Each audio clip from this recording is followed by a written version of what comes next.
All right. Well, welcome back to another edition of Inside BBI with John and Eric, live on a Sunday morning. And it won't be that long, Eric, before Sunday mornings are actual football days.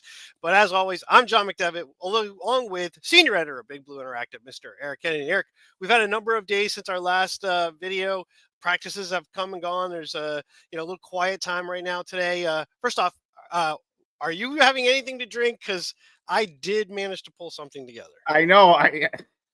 And John, you didn't know the comments in the website about mimosas and Bloody Marys, but you started already. It looks like. So we did. My wife and I did pull out the champagne. We had some mimosas for breakfast. It's a kind of a cranberry mimosa, but I figured no beer, so we got to do something. And so here we go. Yeah. So John in Albany and San Fran Giants fan and SC Giants fan, they were all saying, "Are you guys drinking?" I just got my water, so I didn't know.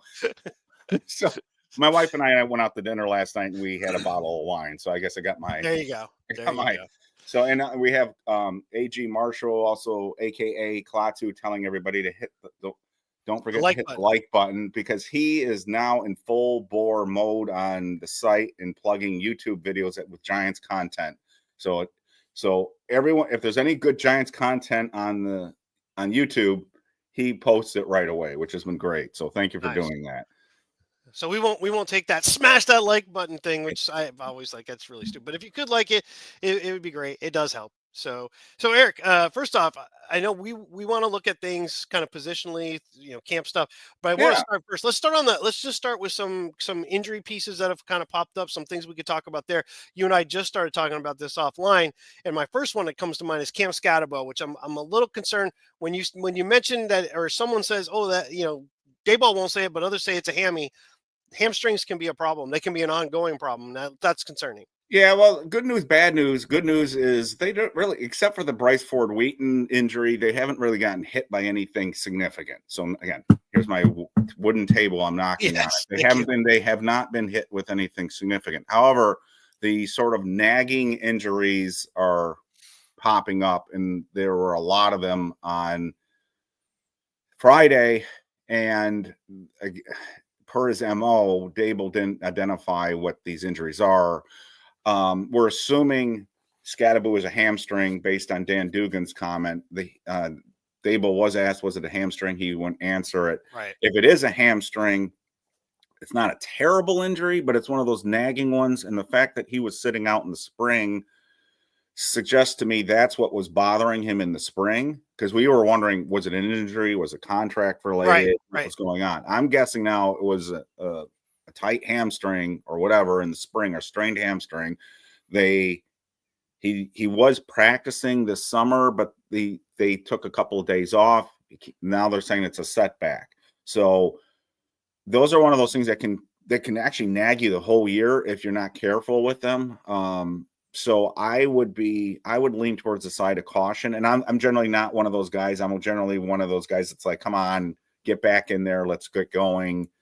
But this is one of those ones I would let go. And this is where, again, some people have said, Devin Singletary, we could get rid of him. No, now Devin Singletary is kind of important. So you got Tyrone Trace. We're one injury away from Devin Singletary being the guy right now.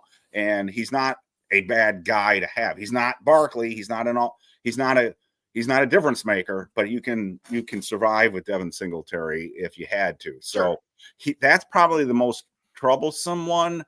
But there are, Darius Slayton was out yesterday. We don't know why. Bo Collins starts to make some noise and is getting first team reps and is getting praise, which is kind of rare from Brian Daboll. And then the next 2 days he's been out. We don't know with what. He's been on the field at least, so I don't think it's been serious. He's been doing work. He's been working out. Thomas Fedoni, who some people, a lot of us are kind of excited about, he's been out the last couple of days. Van Roten's wife's having a baby. That's all right. The weird one to me is DJ Davidson. So DJ Davidson looked like he suffered a hamstring injury, but I'm thinking maybe it's cramps now, cramping. But he's been out the last 2 or 3 practices now with a personal issue. So I don't know what that's all about. And so they're not mentioning the injury now, but they're saying it's a personal issue. I don't know what's going on there. I hope he gets back soon, because Jordan Riley's also been out the last few days. And the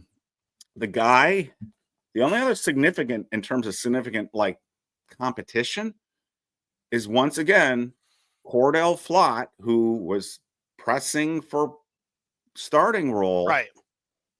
as has been his MO. He's hurt again. So again, probably not significant, but that's been his MO. Just when you think he's, coming to the forefront or making a move, he gets hurt. And that's part, again, is that his build? I don't know. We don't know what the injury is. And hopefully it's not. I don't think any of these are significant, but you've brought, like, when Jalen Hyatt was out, you've mentioned he can't miss, and he's back. Right. You were said the more time he misses, the worse it is for him. Somebody like Cordell Flott, if he doesn't get back soon, Deonte Banks is going to have that job. So Deonte Banks has been the starting corner the last 3 practices now, and they were alternating. So that's where we're at with that. So are there any injuries other than Scadaboo that really concern you? No, I mean, those are the ones of the guys actually practicing. Right. I was curious in your thoughts. What did you think of one of the media folks, and I don't know who it was, who asked the question? They asked about Andrew Thomas. And Dayball said he's working through things. He's making progress. He's getting better.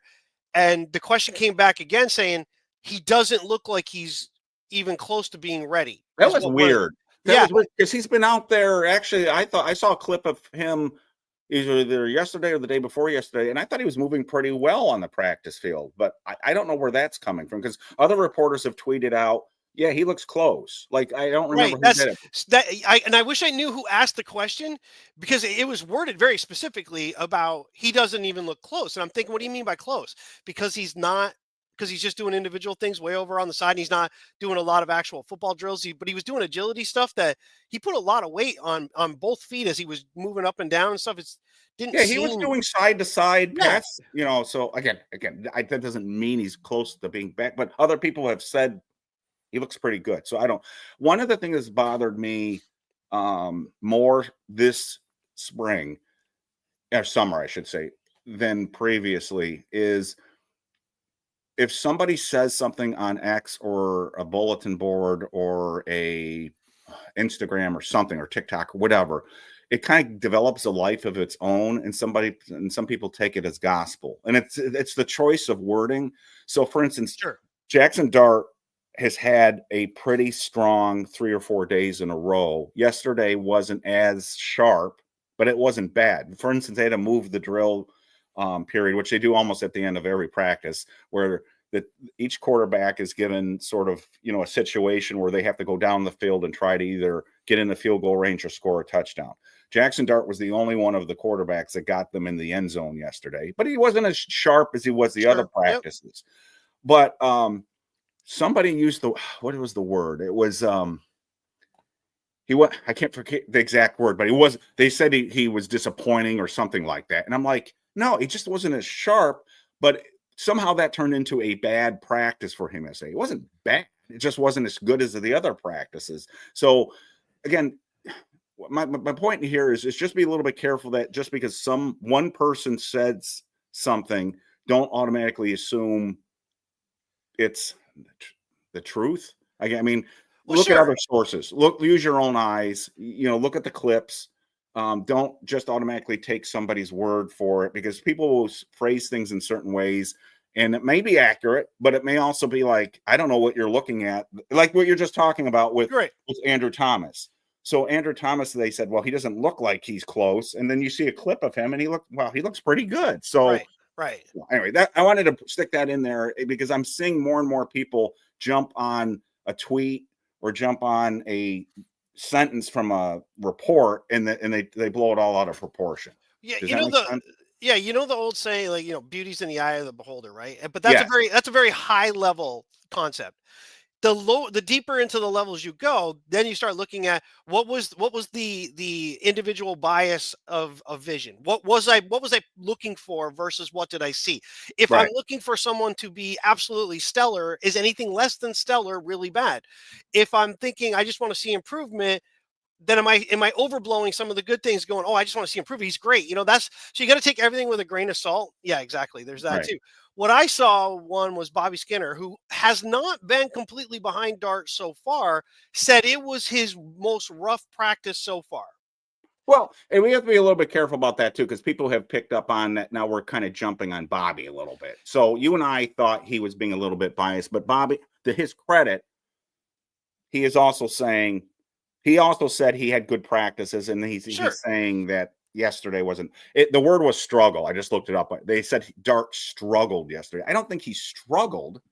He didn't throw interceptions, and he got his team into the end zone. That's not struggling to me. He just didn't look as good as he did the 3 previous practices. And we'll get that when we get into quarterbacks. There's a lot of good news.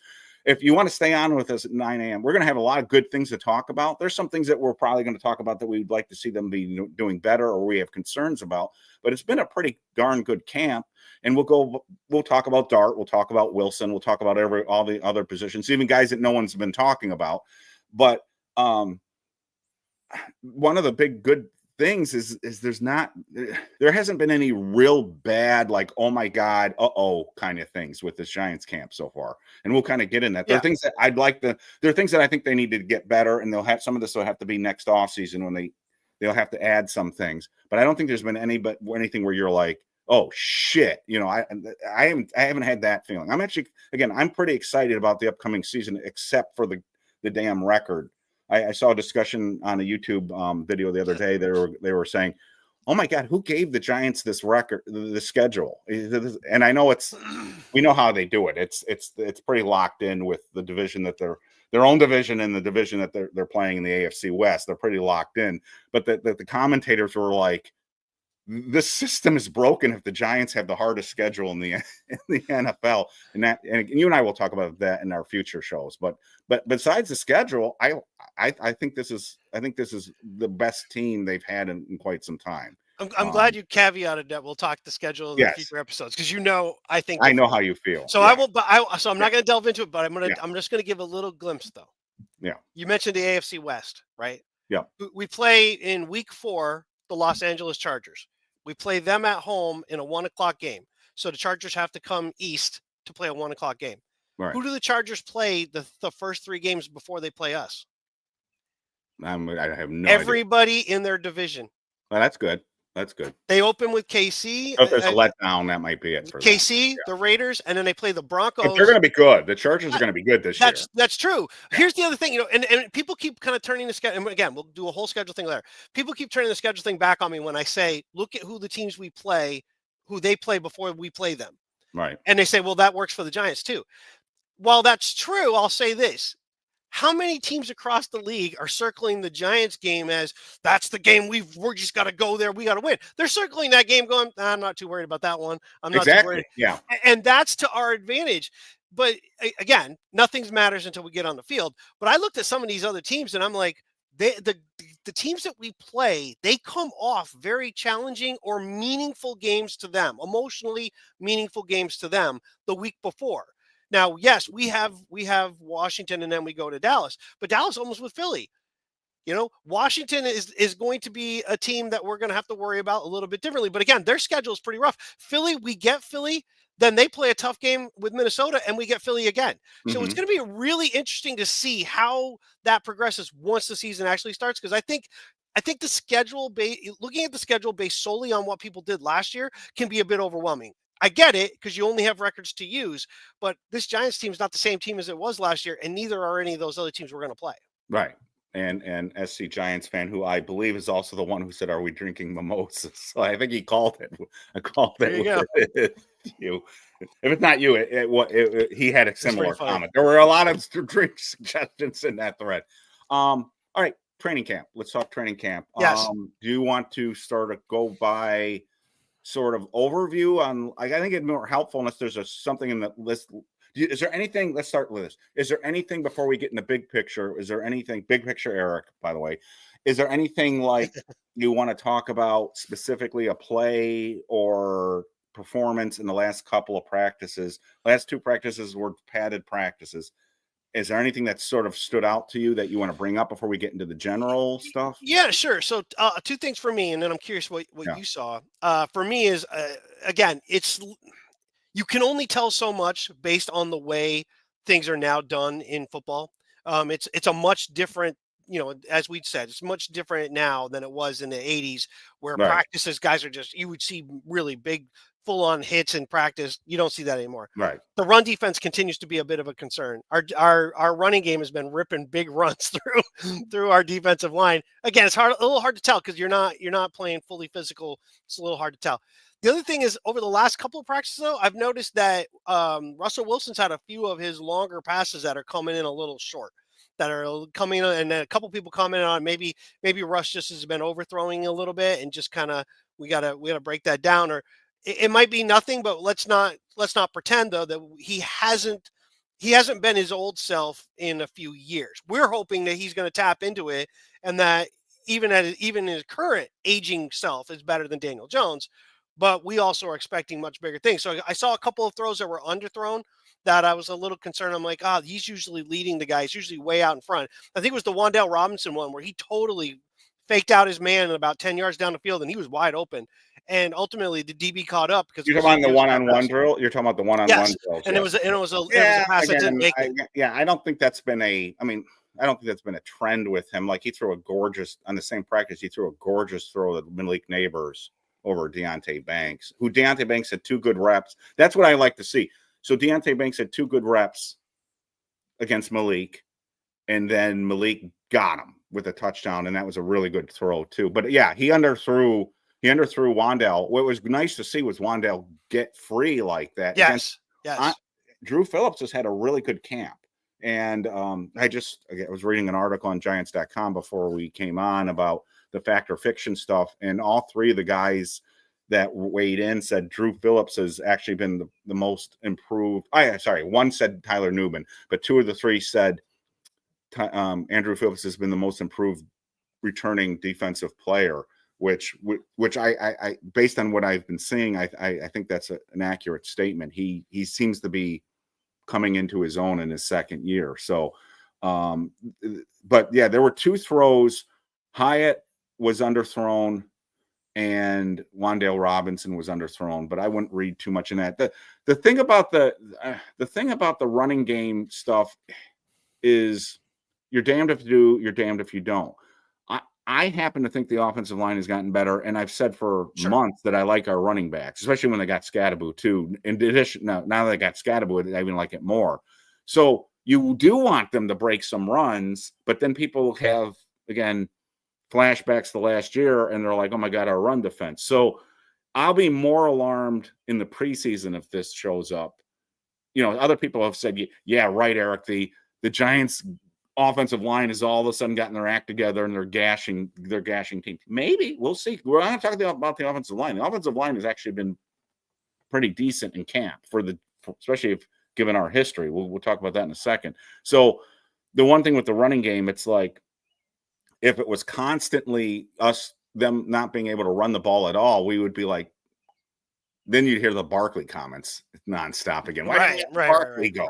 That. So again, you're damned if you do, or you're damned if you don't. I guess I've frozen a bad position here. Okay. Yeah. So let's go and let's pick anything else before we go big picture. Because I think when we hit the individual pieces, it's going to be there. I mean, overall, I think the biggest thing, big picture wise, you and I have both talked about this. It's been mentioned elsewhere. There just seems to be a different vibe, a different feel. With Giants camp this year. Means nothing until real games start playing. I get that. I know some people are going to point that out. I understand that. Being a fan long enough to know that's truly where you're going to measure whether or not there's a legitimate change. But the feeling overall, even last year when we were looking at if someone does this, he shall not be named. If someone does this, maybe we can expect this. But there wasn't this super excitement about it because we knew we were really just hoping we didn't see the bad. That's all we were hoping for. Right now, we're looking at what good we could possibly get if things stay together and if Russell delivers the way we know he can, if Dart is developing the way we think he will, and then in the future, there's far more positivity and a lot less apprehension or holding on to a hope of just don't be really bad. The thing that you're seeing from a lot of non-Giants commentators right now is this. The Giants, when they look at the Giants, they say, they've got some interesting players. They've got some talent on this team. They're a very interesting team to watch this year. Some of them don't want to come out and say it, that this thing about them projected by Las Vegas to be a 5-win team. Right. They don't want to come out and say that's BS, but they're saying, this team's got talent, and they say the same thing I do, but they got the schedule. So I saw somebody yesterday talking. There was a back and forth. Again, non-Giants fans. These were people talking about the Giants, and they were saying, the team is getting better, and their question was, can Shane and Dable survive a bad year, even if the team is obviously getting better on paper? And so it comes back to that question, because this, again, whether you agree or not, they're basically saying the Giants may be a way better team, but the record may not show that many more wins given the schedule. That's what these Sure. other people are arguing. Agreed. And that's something that you and I probably will be discussing throughout the upcoming season. Now, that'll be a theme, unless the Giants win right off the bat. If they start off like 3-1, we'll be like, holy shit. And then we'll be like, it'll be a different story. But if it's kind of like 1-3, 2-2, or 2-2 would be great at this point. But if it's something like that, and we're like 1-4, we're going to start saying, they're better. The games are close, but is it enough to save their job? And what's going to flavor all of that is they took a quarterback, and it's what I said before. Once you drafted the quarterback in the first round, I'm like, well, how can you fire Dable at that point since he picked the quarterback? I mean, unless Dart plays the bulk of the season and looks terrible, then you're almost like, well, why did you allow him to pick the quarterback in the first place if you're going to fire him? So so that's going to be a theme. I mean, we've talked about that before, but I think that's going to be the big picture theme that we talk about. And I think these other non-Giants fans, commentators, that's the thing that they're all like scratching their head about.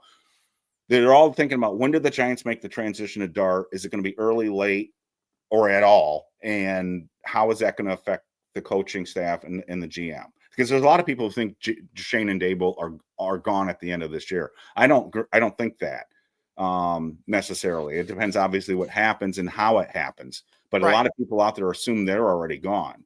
So yeah, I think that's a really big leap for an assumption.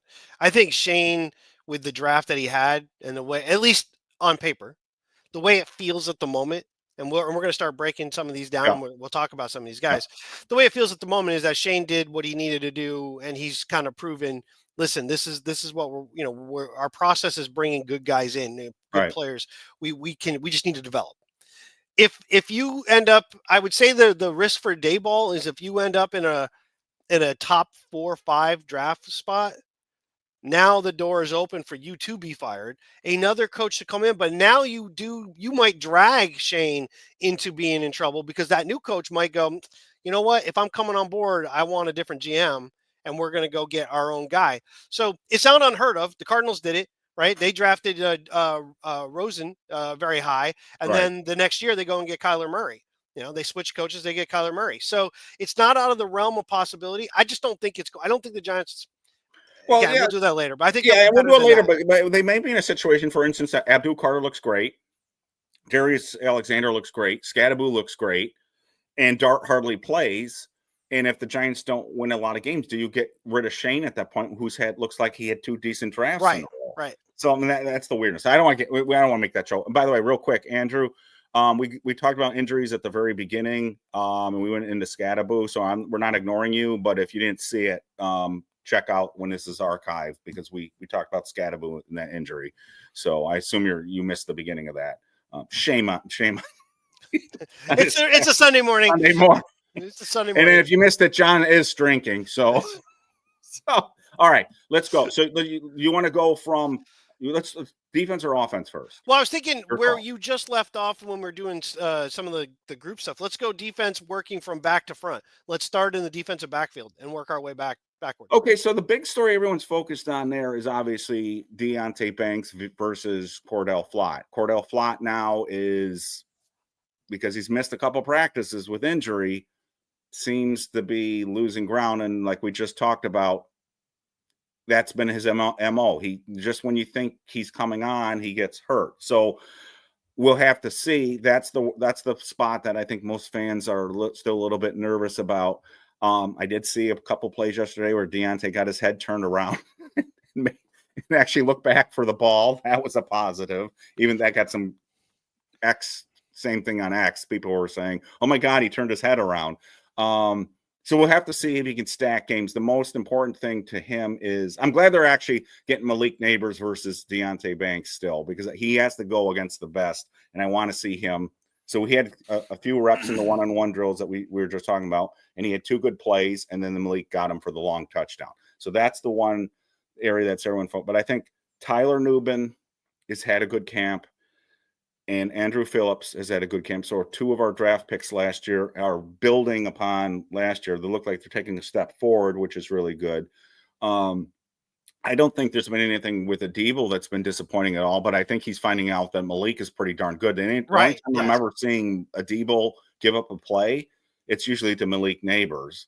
So, and it's not that he's been blown away. It's like he's right on him, but Malik's that good, and the throws have been that good.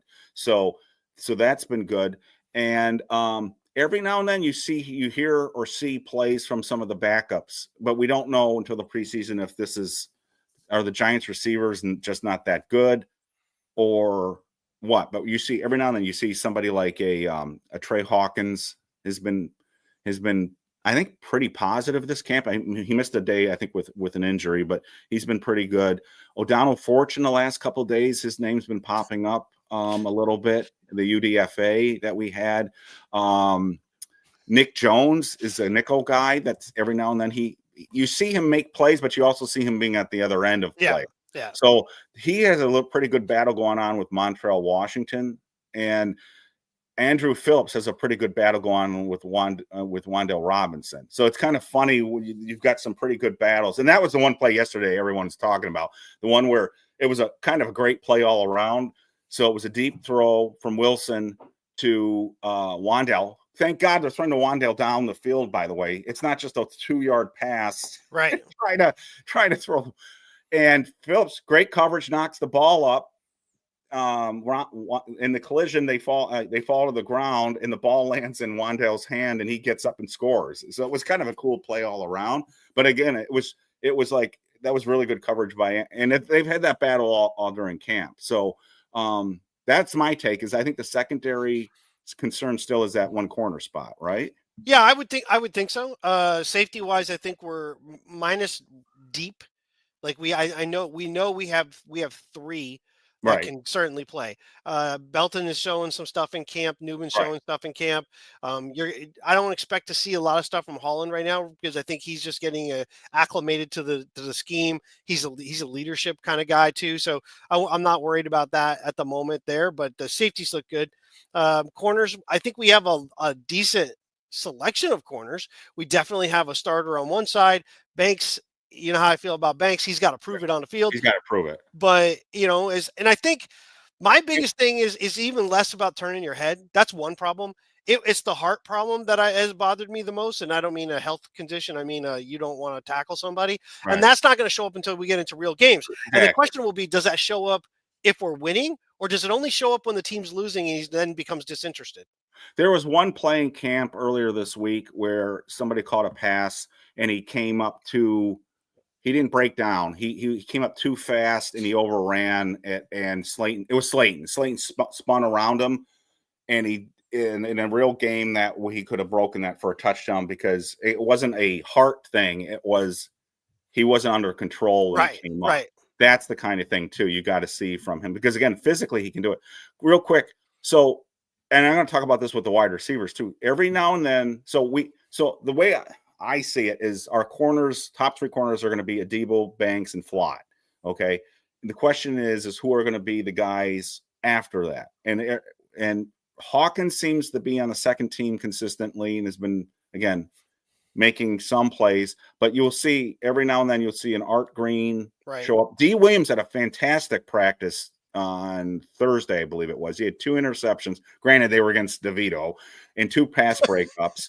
And then O'Donnell Fortune, as I mentioned, Art Green has been making plays. And what was interesting is that they said yesterday, Makari Page got some first team reps too. So again, they're swapping people out, but it also tells you that the ones that they kind of want to get a better look at.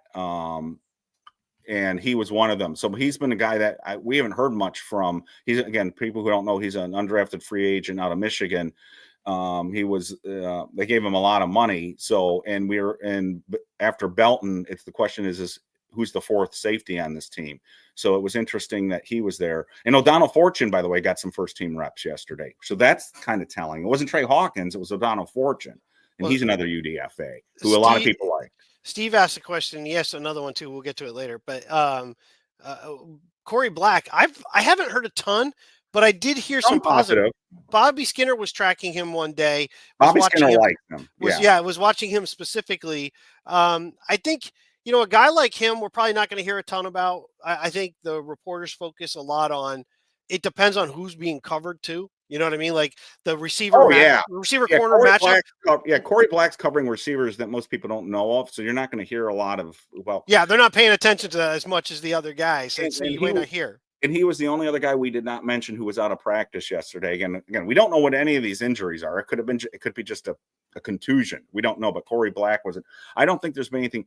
The thing that helps Corey Black out the most, in my opinion, was the injury to Bryce Ford Wheaton. Because Corey Black was supposedly a really good special teams gunner in college. And with Bryce Ford Wheaton now gone, I think that really helps somebody like Corey Black, because the Giants are going to be looking for a gunner on punts. Sure.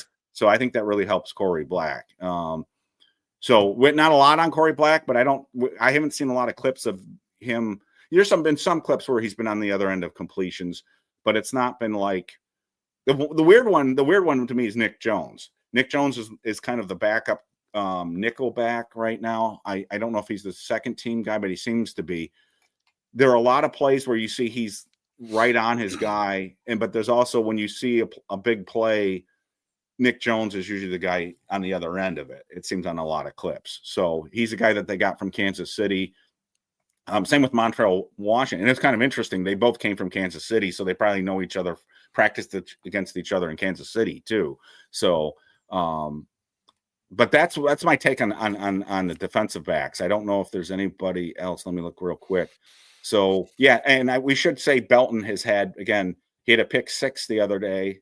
He just has a nose for the football. And that's it for my comments with them. Yeah. Nothing bad, but we need somebody to lock up that outside corner spot. The longer Flott is out now, it's going to be Banks's position by default, I think. This will be an interesting year to see just how legitimate a true impact pass rush has on the back end of a defense. Because what did we have last year, right? We had 5, 6, 7 maybe total interceptions last year. Five. And not all from defensive backs. No, we had Musa had the first one in week 1. Yeah. It's a guy like Belton, a guy like Newman, who are known to be playmakers against the ball in the air. You're going to have more opportunities when a quarterback is rushed to throw. When he's throwing. Oh, sure. So those guys, where we didn't see it last year, again, teams pick and chose what they were going to do to us last year because they were never afraid of our offense. And quite frankly, they were only minimally scared of the defense because they knew you're going to wear down. You're going to be on a field so much. We're not overly concerned. So and Dable spoke about that earlier in the week. He said part of the problem with the run defense last year was other teams just stayed with their running game because they knew the Giants weren't going to score, which is kind of remember he's the offensive coordinator. Huge indictment on your own side of the ball. But at least he was being honest about it. So it supports exactly what you're saying. So what you're saying was supported by the head coach of the New York Giants. So It's amazing that he actually came out and admitted it. yeah, But it's true. Like everything kind of plays off itself. Every piece of football is there. It's a I hate to be cliche. It's a link in a chain. And if you have one link that's just bust, that chain sucks. And you can only do so much. It's why if you're a one player team, like a one superstar player team, you're not going to win. You might start winning some games and you might change some things, but you can't beat a team. And that's why even offensive line, I don't need five superstars. I need five guys who work really well together. That's really what and wins you don't games. fall apart and just Yeah. don't completely fall apart. And so I think you're going to see playmakers on the ball actually have a chance to make plays this year, something we haven't seen in a few years. Right. Last thing on Belton, because we should keep this moving, is Belton they have been playing a lot of three safeties. So keep that in mind too. So we'll talk about that when we get to the defensive front. So Belton may see the field more. So which I think is a good thing because he has a nose for the football. All right, linebackers. We're talking inside linebackers because we're going to consider the edge guys sort of the defensive line. Yeah, we might as well. And I was about to say this is a group that I don't think we're hearing very much about. Period, because they're so busy focused on the outside. Yeah, and it's what I've said before, and people who haven't people who have heard me say this again, I apologize, but others may not. Every year we get people saying, "Why aren't we hearing anything about the linebackers?" Dirty little secret, people can't see it. So when you're at ground level at training camp and you're not in Albany where they used to be, and you're on that hill and you can kind of look down, you can't see anything. So you can see the guys on the edge, but it's really hard to see because you're not watching on television and you're not in a stadium, and it's really hard to see Right what they're doing. So you're not going to see a lot of reporters or commentators going unless the inside linebacker blitzes. So you'll see, and it's happened. Micah McFadden blitzed a couple of times and had a sack. You see his name if he blitzes, or if somebody has a playing coverage. But you won't see. And if you and to sort of support this, if you go back and look at the clips that I've been posting or people have been posting on Twitter from practice, it's hard. It's almost impossible to tell why the running play, picked up yardage because you can't really see who's out of their gap because you're looking at it from the side. Right. So how the hell are you supposed to tell who did it, who got blocked and who didn't get blocked? So you're never going to really see somebody who says, an inside linebacker made a great play unless they got in the backfield and blew up the play. And that's not most normal play. So this is more than any other position. And I would say, including the offensive line, you can't really tell until the games start because you just can't see. And anyone who makes a definitive claim about the inside linebackers now, I would question it because I'd be like, how can you even see what they're doing? So, and I just want to piggyback on this. When I post clips of plays in camp, I show a lot of clips from people who are posting stuff when there is a big run by Tyrone Tracy or a big run by Scadaboo or even Devin Singletary had one the other day. Yep. I'm not posting the clips, and people aren't posting the clips of the run defense stopping them for no gain. People are showing the exciting stuff. So there were some clips yesterday that finally some people showed like no gain.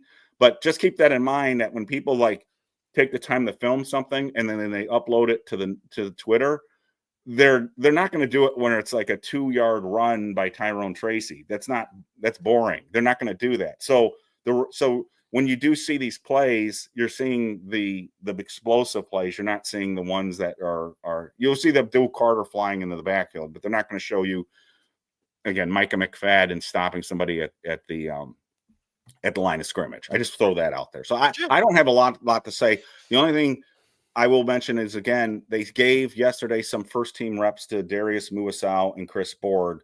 Chris Board is the special teams ace, and he really is a special teams ace from Baltimore, who Jim Harbaugh said they probably should have given more playing time on defense to last year. So I think that was really good, too.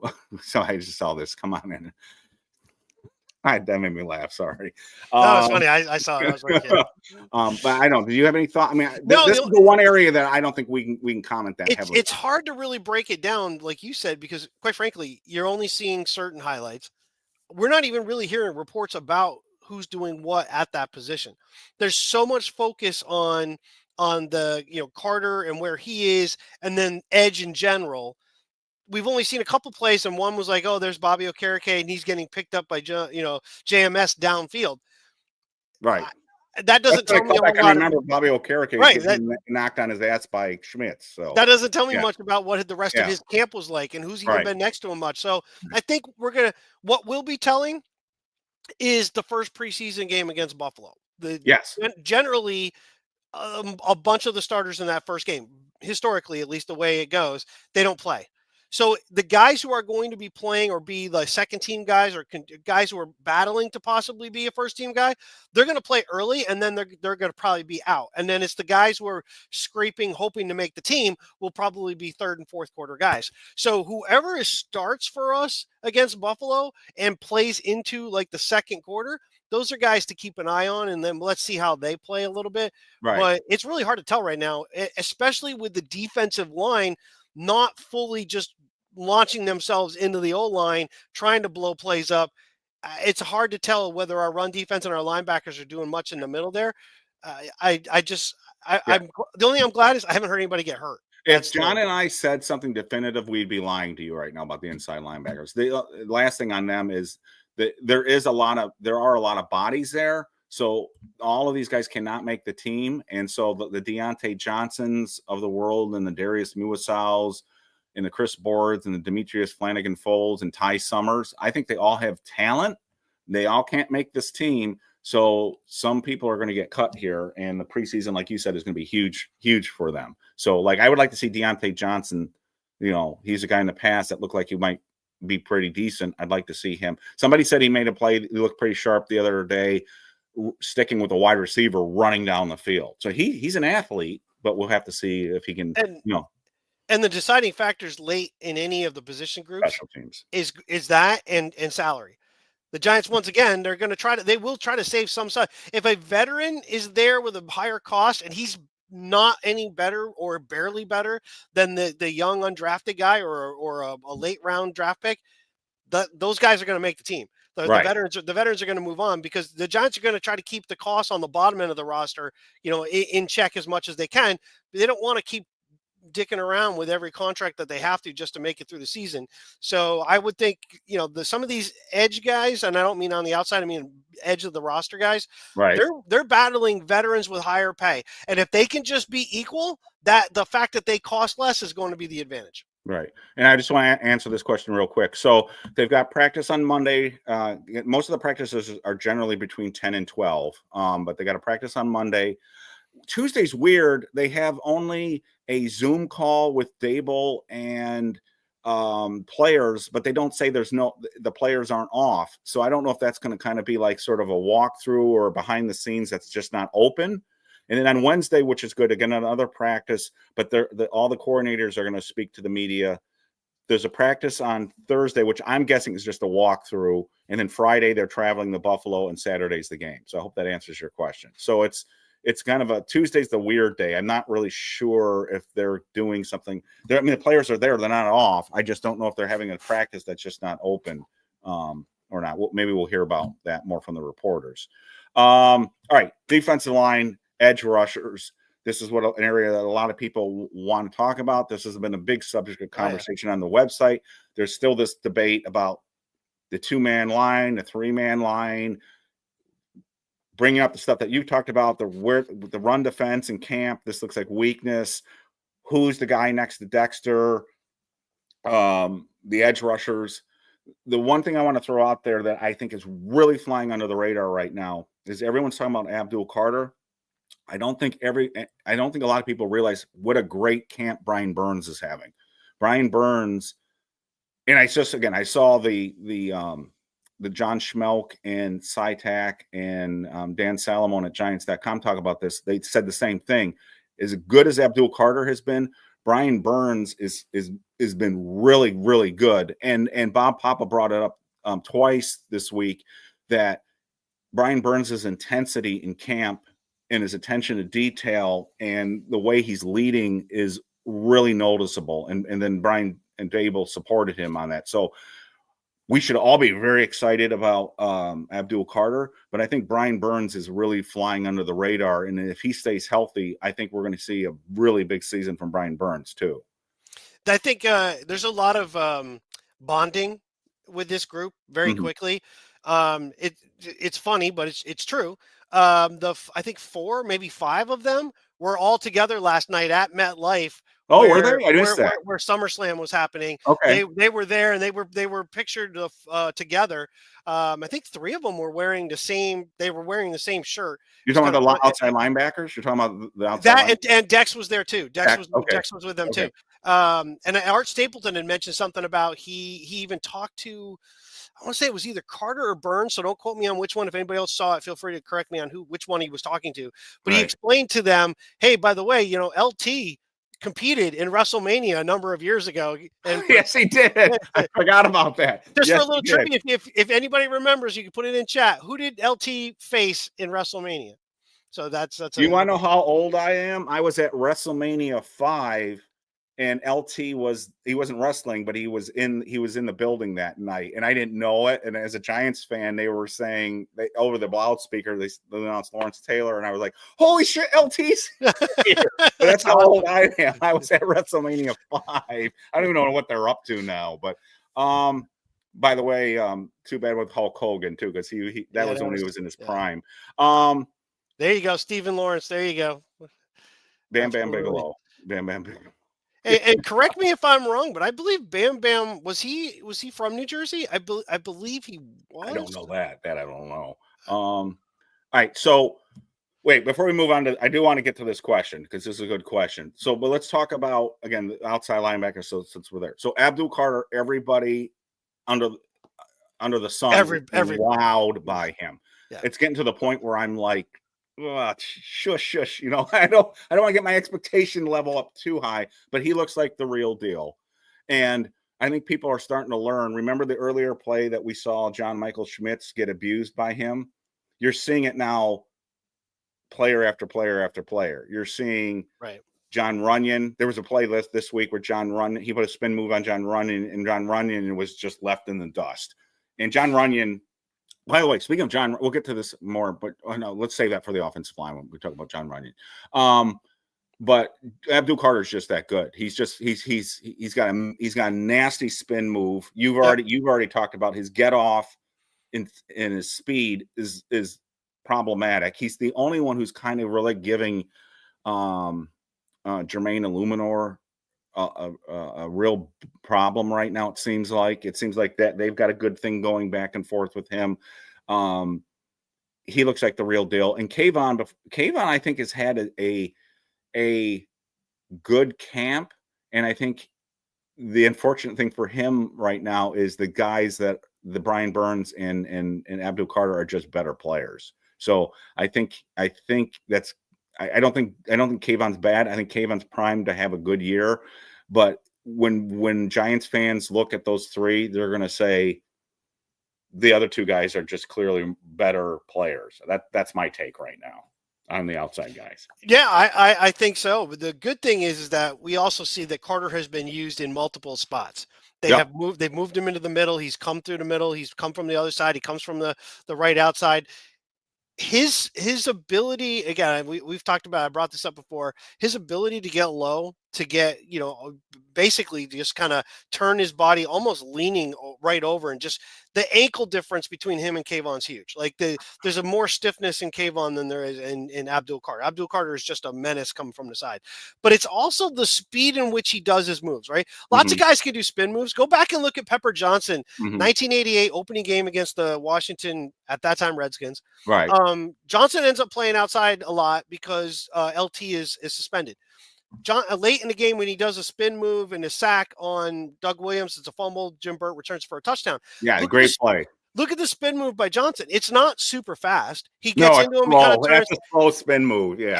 And Abdul Carter he's like a dervish. It's like, yeah. I was thinking, who does he remind me of? Like in an unrealistic stance, is like a Tasmanian devil, right? Yeah, the old cartoon. He's like goes. I mean, if those who haven't seen it, go back. I wish I had uploaded the clip. Watch the spin move he put on John Runyon. It's like, holy crap, you can't block that. It's like, what the hell? Right. So, that's fun. And the only this is a great question. I agree with this, but I also wonder, are we under? We'll have to see. Kayvon's history has been frustrating, to say the least, in the sense that he puts up good numbers, but then when you go back, you try to remember signature plays other than that Commanders game where he went crazy.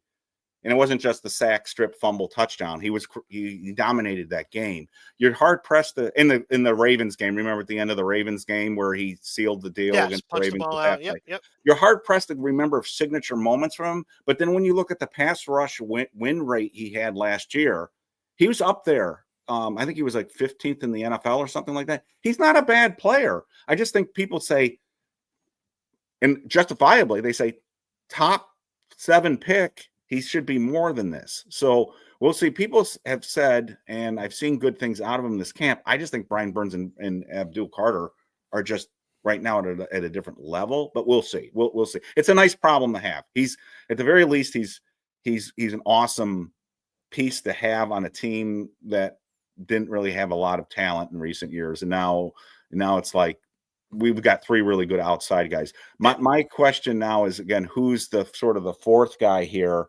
And Trace Ford made some plays yesterday. I'm still leaning towards he's a practice squad player, but keep an eye on him. Tamon Fox has been who he is. Every now and then he'll be mentioned. He'll get a sack against the 2nd or 3rd team in practice.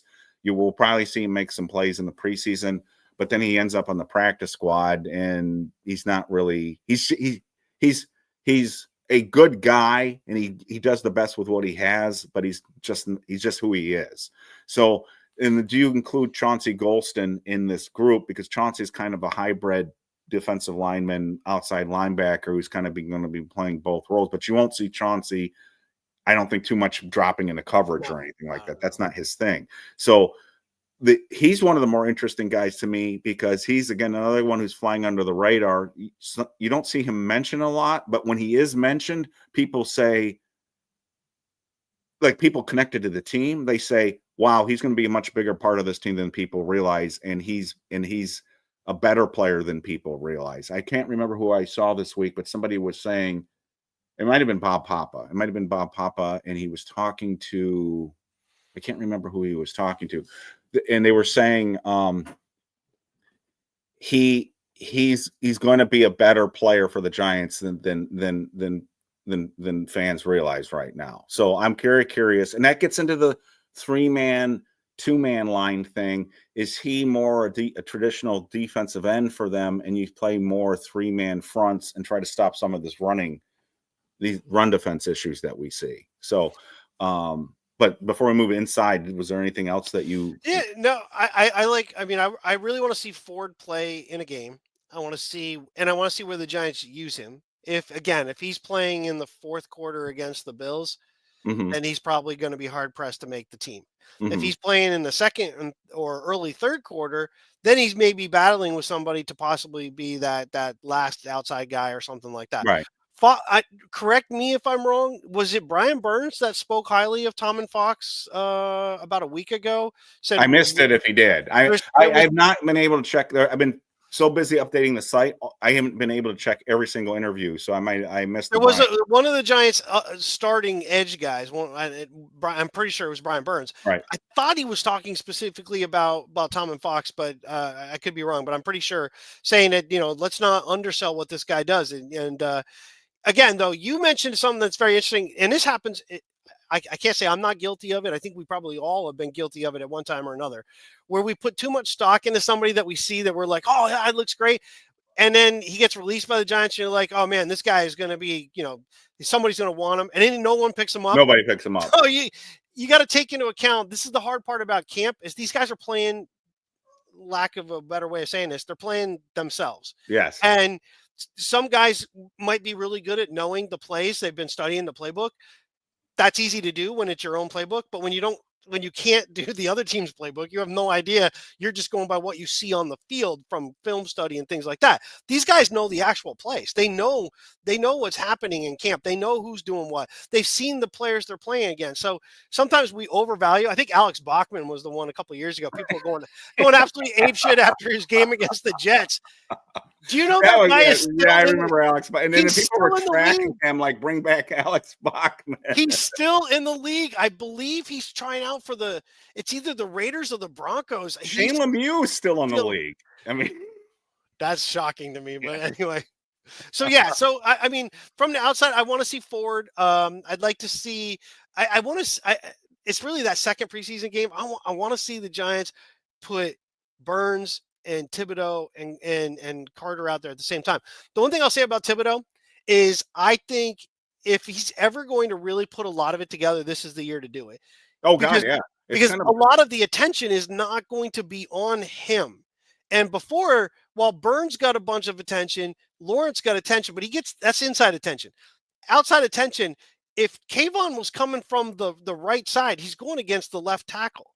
That's usually the best pass blocking offensive lineman a team has.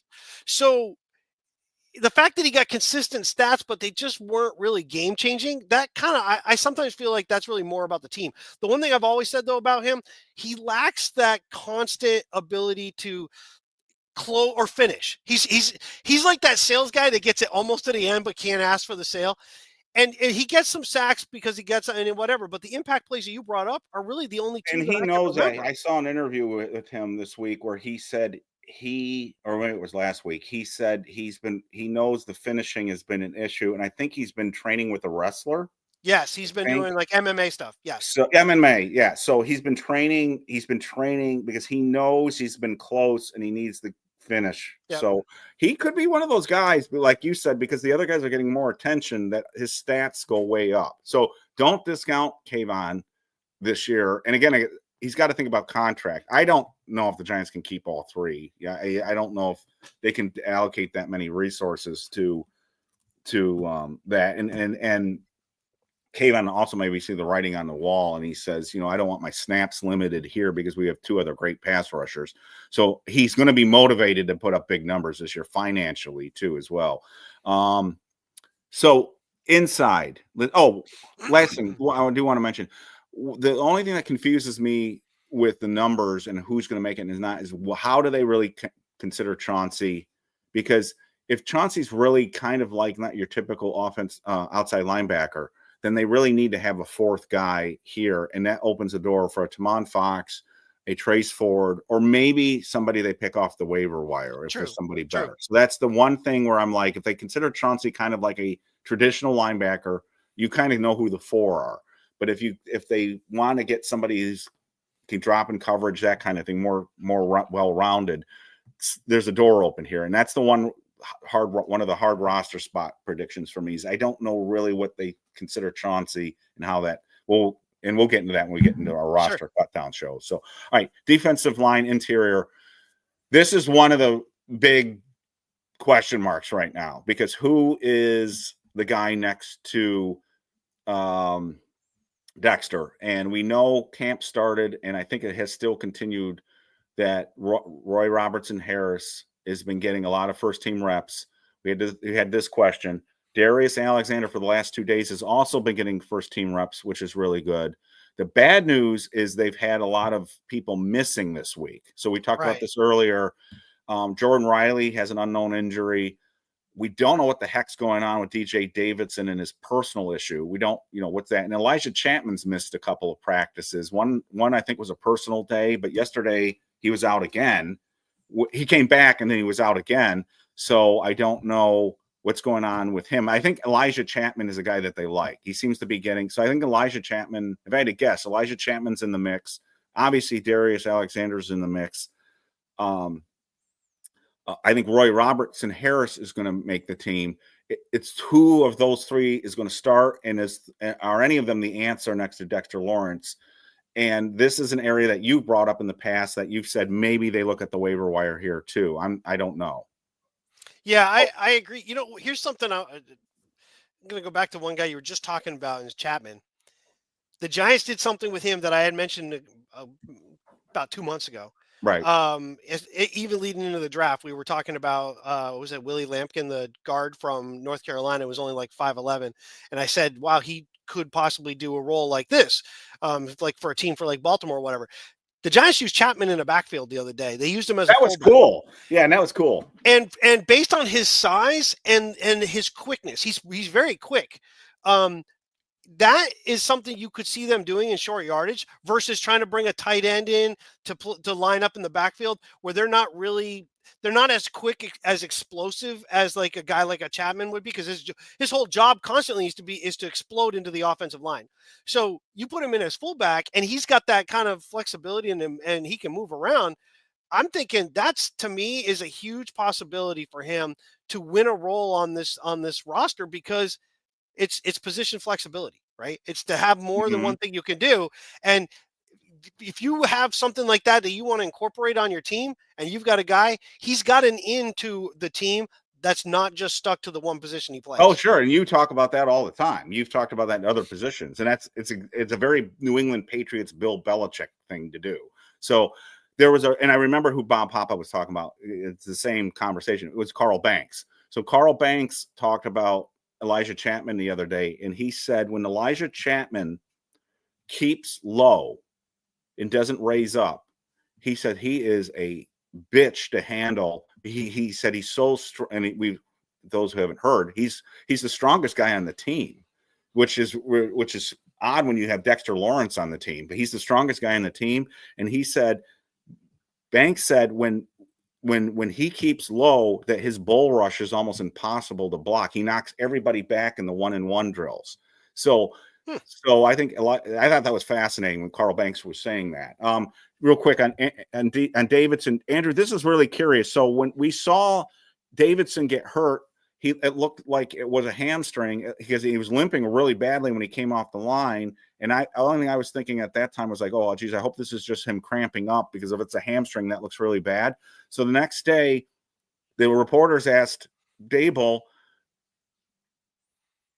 how's Davidson? And they were assuming it was hamstring. Did he hurt his hamstring? And he said, no, he's not going to be here today because he's got a personal issue. And he hasn't been back since. I think it's been 3 practices, but he said no. And so either Dable lied, which I don't know why he would about that, but maybe, he could theoretically. But Davidson, maybe it was just a cramp. So I don't know what's going on with Davidson. You kind of worry sometimes when they're so there have been a couple of personal days this week, and so Dable has said, yeah, Van Roten's not here because his wife's having a baby. He didn't come out and say, well, Davidson's not here and hasn't been here because, well, he's got something going on. He's like, no, he's got a personal issue. He won't talk about it. So I hope it's not something serious, or, is he questioning whether he wants to play anymore or something like that? Because there is a role here still for a backup. We need a backup nose tackle behind Dexter. And right now, I think that guy is Raheem Nochez. I think he's the backup. He's moved from the 3 technique. The only comment I saw from Bobby Skinner this week that I didn't like was he was saying that that Raheem should be the guy next to Dexter again. I'm like, no, we've done that. I don't want that guy there. So that was like, no, we've seen that play out, and that's not good because he can't rush the passer. He's not a penetrator. So I'm laughing at AG's comment in the comment section. I was going to make a joke similar to that, but I chose not to do it. But thank you. That's funny. Wait, where are we? Way at the bottom, below Dave's comment. Oh God! All right. I was going to say, I wonder too, though, when they say personal like that, what if I'm basically just throwing this out there as a scenario. What if something happened to his hamstring that the Giants medical staff says, we think it's this, and he goes, I think it's more than that, and he wants a second opinion? Would they call, if he went to get a second opinion somewhere else, would they call that a personal issue, or would they say he's injured and he's looking, I'm curious. I don't recall anything like that ever happening before. I wouldn't say it's impossible, but it didn't sound like that the way the coach was speaking. It's weird to say personal issue, after you saw the guy limp off the field the day before, But it could have been a cramp too. That's the only thing. When it happened, I'm like, oh my God, if that's a hamstring, that's bad. And then I was thinking, oh, please let that just be, because that was a really, really hot day. That was one of the days where it was almost like with the heat index, it was probably like 100. So and it was one of the full padded practices. And I was like, oh, it's probably a hamstring, but maybe it won't be. And then again, I went back and looked at the Q&A, and again, he was pretty terse about it. No, it's a personal issue. They asked him, is he hurt? He was like, no, personal today. So again, it's weird. Regardless, it's weird. Is he a huge? If he's not part of the team of the year, is it a huge deal? No, but he was one of the guys I was kind of counting on, maybe pressing for that backup nose tackle spot. Dave, good morning, Dave. Yeah, Darius has been getting a lot of good publicity this week. So the first week, everyone was going, "Where's Darius Alexander? How come we're not hearing anything about him? There's not a peep out of him."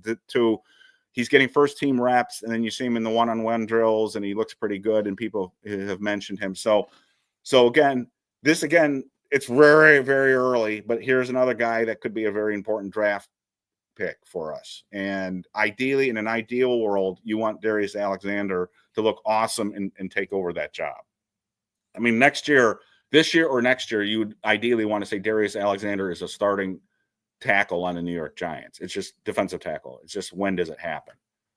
Yeah, I'm full agreement. I think, again, I don't take too much in what we've seen or not seen, or better yet, we haven't heard about, only because, again, these guys that are covering, they're seeing only portions of wherever they happen to be at that time. And they're also focused on guys that, let's be honest, generate clickbait online. So the things that they can say, I need to watch things that I think are going to be important. If Alexander's doing, drills over with somebody else and it's really about technique and other stuff, they're probably not even watching him. They're paying attention to some other stuff. So yeah, Noche scares me though, because that dude, he's not been the guy we thought we were signing when we got him. He may be the backup. He may be the backup nose on his team right now, though. That's who he may be, and that's okay. But like you said, he's kind of expensive. Yeah, for what he's bringing, but again, the guy, you've said this all off season. It's the fact that we played two, and let's be honest, that's what we do. We play two legitimate defensive linemen, and then we have two guys that you could call them. They could be defensive ends in a 4-3, but in reality, they're really outside linebackers that are playing stand up with the two in the middle. We're playing the old, what they used to call, the Rams called an eagle defense. They had two very large defensive linemen in the middle. Then they went outside. I think they had Wilcox, they had Green, they had their big pass rushing guys, and then they played an extra safety. So we play similar to that, but that guy next to Dex has got to be good. He's got to be able to stand up and hold up. And if the guy behind Dex is actually the next best guy on the defensive line, you can't play both of them together. I don't want the guy who's backing up Dex to be on the field at the same time as Dex. That's not good. So I need somebody else to win that spot. So, yeah, I'm a little concerned of who's going to be that guy. Yeah. And I think the waiver wire might play into that as well. Well, remember, my big thing was going before the draft is that they were going to insist on playing these two-man fronts that get another huge body in there and don't think traditional, penetrating smaller guy. Right. If you're going to do this. And who's the guy that we let go to the Panthers that I liked? Ashawn Robb. Was it Ashawn? Yeah, it's Ashawn. I think if they had kept him, we would have been better off. In other words, put a wall of meat at defensive tackle and then have these quick edge guys and Abdul Carter blitzing up the middle. That's what I would have done. So we'll see. I think this is a concern here because of a couple of things. Again, it's early, but I was hoping to hear more noise from Roy Robertson Harris, and I haven't heard a lot of noise. He's been getting his first team reps, but I'm not hearing a lot. But again, it's a position that's in the middle. Same thing as inside linebacker. It's in the middle of the line. You don't see or hear a lot because it's hard to see, but we haven't heard a lot about him. We talked about Davidson. Riley's been out. So Davidson, in my mind, Davidson and Riley were always competing for a roster spot this year because of the additions. We haven't heard anything about Ledbetter, who they signed. We heard a little bit about Garcia early in camp, but not much since. I think Elijah Chapman does make this team, but when Joe Shane speaks, he seems to be a lot higher on the defensive line than I would be right now. So he seems to be like, yeah, we're pretty good at this position. I haven't seen it yet. So that's the one area of the defense other than the Tay Banks thing where I'm kind of like, I'm still a little bit nervous. I like Darius Alexander. I think he's part of the solution, but I just wonder who's Dexter's backup and do we need another body there? And that's, you mentioned it in the last show, and I think I kind of poo-pooed it, but the more I've thought about it this week, I think you're right. That might be an area that they keep an eye out on the waiver wire. I Yeah, I agree. think. Yeah, I think. I mean, again, let's see what happens when Yes. they play when we play a game, right? We haven't seen when we play a different team, so we're not playing against your own players. It gives guys a chance to stand out a little bit more because if you're going against the same guy's been blocking you for 5 straight days, Right. guess what? He knows your moves. If you are going against that guy, you know how he sets. So one day it might be you win, one day it might be he's winning, but we're not going to get a true tell because they know each other too well. Go against a team that you don't play at all, you guys you don't play regularly, if at all, and let's see what they do. And that should be where we see some of these guys stand out. But you're right. I mean, other than Dex, and then we assume Rush is backing up his nose. It's kind of fluid. And the guys we thought that might stand out, but again, it's training camp and it's early training. It is most of it's been in July. We just moved into August, so it's pretty darn early. But I want to see a little bit more because again, you can't be hamstrung. It's like having all these, it's like having all these thoroughbreds, but you can't get to the actual race because you don't have the ability to get to the point where they can even become, part of the equation. If you can't rush the passer because they're running 6 yards, 8 yards, first down, 10 yards, you're never going to rush the passer. So that defensive line piece is going to be very important to watch. Right. And Limelight, that's a great question. Part of it is complicated by the fact, but a lot of these players, when they're asked what position do you play, they say they can play all the positions. So like somebody like Ledbetter has said he could play nose, he can play 3 technique, he can play 5 technique. So it could be like Corey Durden, who most Giants fans are like, who the hell is Corey Durden? Cue the Tyler Durden jokes. I was I kept my mouth shut earlier when you were saying some of these guys are No, I knew it. I knew playing where I was going. themselves. I knew where I was going with that. Yeah. So it's a good question, Limelight, and this is why again Jordan Riley and Davidson missing time right now is not ideal. They're both. I don't think they're both going to make it. They could both make the team again, but I don't think they will this year because of the additions. So we're spending too much time on this. Let's move on. Let's do offensive line. Everyone wants to talk about this. People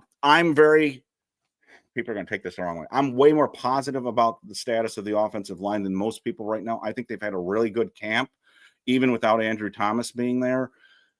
I think Hudson has been way better than most of us thought he was going to be. I think Marcus Bowe is developing faster than most of us thought he would. So I think our backup tackle situation is actually good. And I think Jermaine Illuminor is having a fantastic camp. So I think our tackles are pretty darn good. I talked to John about this before we got online, and they had on Giants.com right now, there's a fact or fiction about who on the offensive line has had the biggest improvement over last year. And the question was, is it Evan Neal? And I think one of them said yes, but John Schmelks, whose opinion I respect a great deal, believe it or not, he said Josh Zudu has been the most improved offensive line. Now, I'm not saying best, most improved over last year. And he said second, it was John Michael Schmitz. And again, I think people saw that John Michael Schmitz Abdul Carter play early in camp, and they said, "Oh, here we go again." With John, and they think of the Vita Vea game against Tampa, and they're like, we got to get rid of John Michael Schmitz. I think John Michael Schmitz is had a better camp than people are probably giving him credit for. And you see the one-on-one drills this week, and he's been doing pretty darn well in the one-on-one drills, again, except for Abdul Carter, and Abdul Carter is giving everybody fits right now. Right. So I'm not saying John Michael Schmitz, he's past questioning, but John Michael Schmitz has looked pretty good. John Runyon said something yesterday that I didn't know. John Runyon said the shoulder surgery he had, the shoulder was an issue going back to training camp. So last year, John Runyon, who didn't have a bad year, he was okay, but he was playing with a bum shoulder that ultimately required him to have surgery. And so he was decent. So he's saying now I'm healthy, and so we'll see there. So I just think we're better at tackle because Neal's not there, Zudu's not there. Bo's been getting time at both left and right tackle now. Hudson is as Carl Banks said, is an asshole, but in a good way. He gets under everybody's skin, and he says every team needs like that. And I can't help but thinking about Rich Soibert when you think you got to get somebody on your team who gets under people's skin. Sure. And that's what Rich Soibert used to do. He used to be that guy. You've talked about it before. When somebody hits your quarterback late, who's going to stand up for your quarterback? I think it's going to be James Hudson if he's out there on the field. So I think our depth on the offensive line is really good. The big question, again, for everybody is what do they do at right guard? Is Evan Neal the guy? I think Evan Neal looked really strong and impressed people early. And I think the last couple of days, I don't think he's been bad, but I think people have seen some things that have made people see a little bit of the old Evan Neal a little bit too. You've seen some plays where Sure. he's on the ground or he's missed a stunt or things like that. So I don't think it's a given that he's going to be the guy yet. I think Van Roten still very much is in play to being the starting guy. Yeah, I think again, game film is going to be very important for Neal coming up, playing against a team. I want to see him get a lot of time playing. Quite honestly. Yeah, I think he needs a ton of time this preseason. Like if you start him at guard in that game, right? Because there's a good possibility that the Giants won't start Van Roten. They might not start any of the 5, but I suspect 1 or 2 of them will, just because you got to have some continuity when you're out there. You don't want to put a bunch of young guys and then throw your rookie quarterback behind everybody who's green. So, but I want to see Neal get out there, and I'd like to see him be through. Like if you change some people out, leave him in. I want to see him play. He's had limited playing time, period. Last year, he missed a whole bunch of the beginning of the year. When he finally came in, he looked pathetically bad at tackle. He has to win his way onto this roster. Right. Bo is the one that's interesting, and I'm glad you brought him up because I was curious on what you thought of. So Hudson had a pre-snap penalty, and the Giants. He's had a couple of them in the last couple practices. So they yanked him off, yes. And Bo went in and played left tackle from there. Yes. And from all accounts, more than held his own. Yes. So I think they're pretty good at backup tackle. Look, if the Giants were playing a preseason and Andrew Thomas was available, he would not be, and they were going with the second team. Our second team offensive line would actually be pretty darn good right now. It would be Hudson and Bo at tackle. Now, Hudson's going to be with the first team now. See how there's a domino effect here. But our backups right now are Hudson and Bo at tackle, and then Kubas, who you and I kind of like. And you got Stinney in there, and Neal, who you and I think should be playing a lot.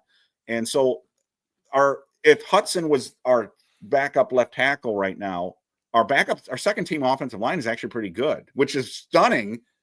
And people are going to be like, oh, come on, Eric, calm down. But again, these guys have been doing in camp against these guys like Abdul Carter and Brian Burns and Kayvon Thibodeaux. So Andrew, yeah. And so I didn't think so. But again, I respect John Schmelk's opinion. And it's interesting that he said he's one of the most improved. There was a clip the other day John was talking about earlier. There have been a couple of runs where the Giants have broken off big runs. And I had to go back and see who got the blocks. And I was like, and I was like, who's 75? And I'm like, oh, that's a Zudu. And he got a really good block on one of those plays. Again, it's just one play. It doesn't mean anything. But it's a numbers game. I don't know. And as John has said before, sometimes we think some of these guys will get cut and might get picked up right away, and they don't, and maybe they'll get on the practice squad. Is Zudu one of those guys? I don't know. But there is a dearth of offensive linemen in this league. If Bobby Hart's still playing and Shane Lemieux's still playing, I mean, we've got ex-Giant players that are still being signed by other teams. That shows you how bad the offensive line is. But it's a great question. I don't know. I don't know if John has any thoughts on that. But right now, I think Kubis is ahead of him. I would assume Neal's ahead of him. So, and Van Roten's there. So how many guards do you carry? It's positional versatility. So he can play guard. I say he can play tackle because the Giants keep throwing him out there. Tackle. They're still. And I saw reps in practice the other day where he was at tackle and he did well in his pass blocking. He got in his setup. He kept the guy out. But again, you're going against your own players, and who knows at what point in practice that was. Maybe the guy he's going against has rushed Come like on, 50. Fox. Or maybe he's already rushed like 15 times, and he's getting Yeah. a little tired. Zudu's, I think, he's got a real uphill battle to make the team, just because he has been synonymous with the Giants' poor play on the offensive line. When they've been really, really bad, he's been on the field. Like he's been one of the players on the field. So yeah, I think you're more right. And I was reading what Dave Kool-Aid. wrote too. I was reading what Dave wrote too. Neil, I here's the thing. I think the Giants would absolutely love if Neil won the right guard spot and make Van Roten your swing player at center guard. Like I said before, it gets really sticky if Van Roten is playing, he's your starting guard, but he's also your second team center. If something happens to Van Roten, now you're kind of screwed. Now you got to go get a center to be on the team to be the backup center. If he moves over to center, now you got to shove somebody else in at guard, and you're really now moving two positions.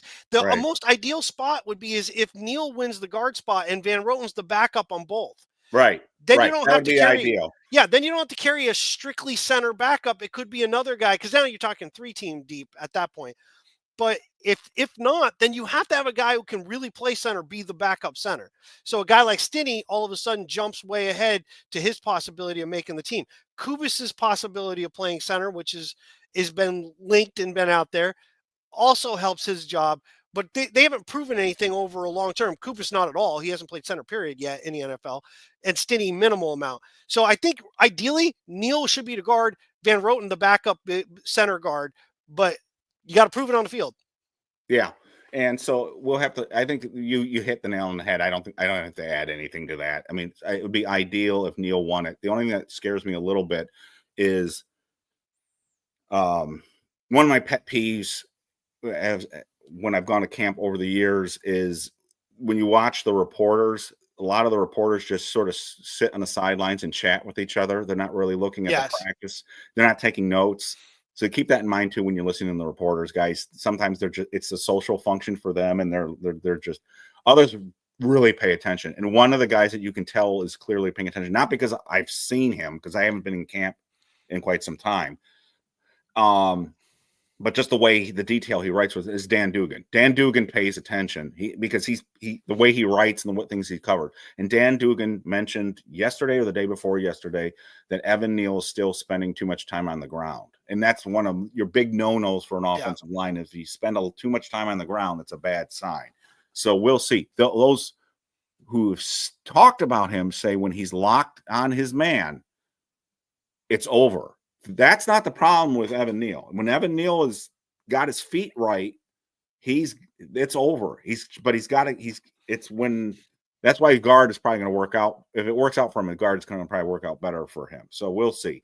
John and I are rooting for Evan Neal to take over that spot, but I just don't know. Part of me still says the coaches will feel safer with Greg Van Roten in there. I agree. I agree with you. Like I said, the games are going to be super important for Neal, because you do see from time to time in practice when guys make a move to his outside, he stumbles to stay with them to go that way. It really just seems more uncoordinated versus an inability to like he's too slow. It's not that he's too slow. He just seems kind of clumsy. He's clumsily moves to that side. So, and he's had lower body injuries. He's had a couple of things with his legs and his feet that kind of make me wonder, maybe he's just too big. And with that kind of an issue, he might never recover. But I'm really hoping for it, not because I'm a big Neal guy, but because it helps the Giants offensive line in so many ways if he can be the starter. Yeah, Joe Shane again is drinking the Kool-Aid again. He's the one who's more optimistic about the defensive line than I am, and he was very positive about Evan Neal the other day when he was talking to WFAN. He was very positive in that interview. So we'll see. Let's keep this moving because we are going along again. All right. So what are we up to? Tight ends? So we could do tight ends? Sure. All right. So there was a question here earlier from Paul Kelly. Yeah, there's been no issues with Theo. If you're talking about Theo Johnson, I assume here. He's been healthy and he's been playing. And the great news to me is what Bobby Skinner mentioned. In the last two practices, Russell Wilson has thrown 6 passes to Theo Johnson. And Russell Wilson's MO in some of his stops has been he doesn't use the tight end enough.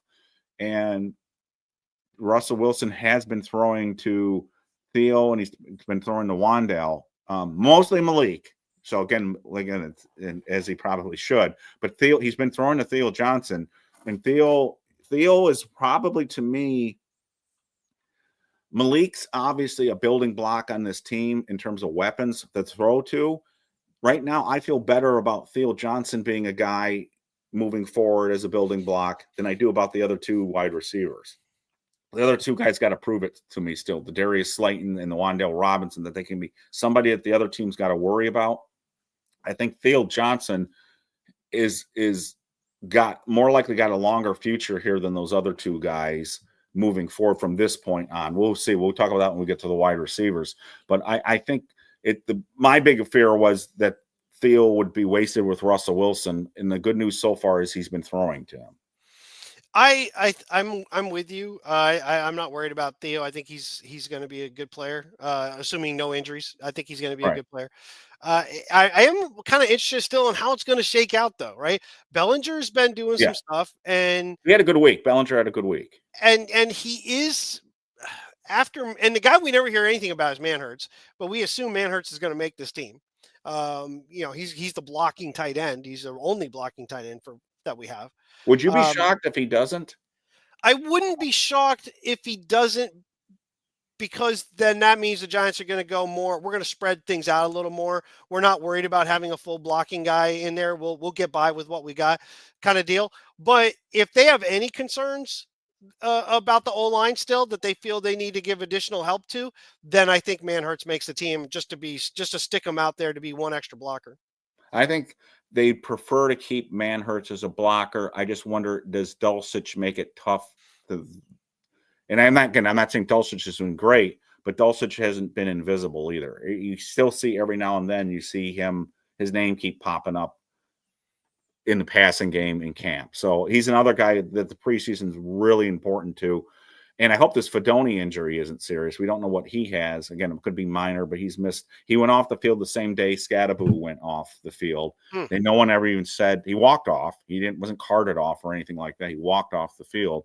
But the more time Fedoni misses, obviously, you start to wonder.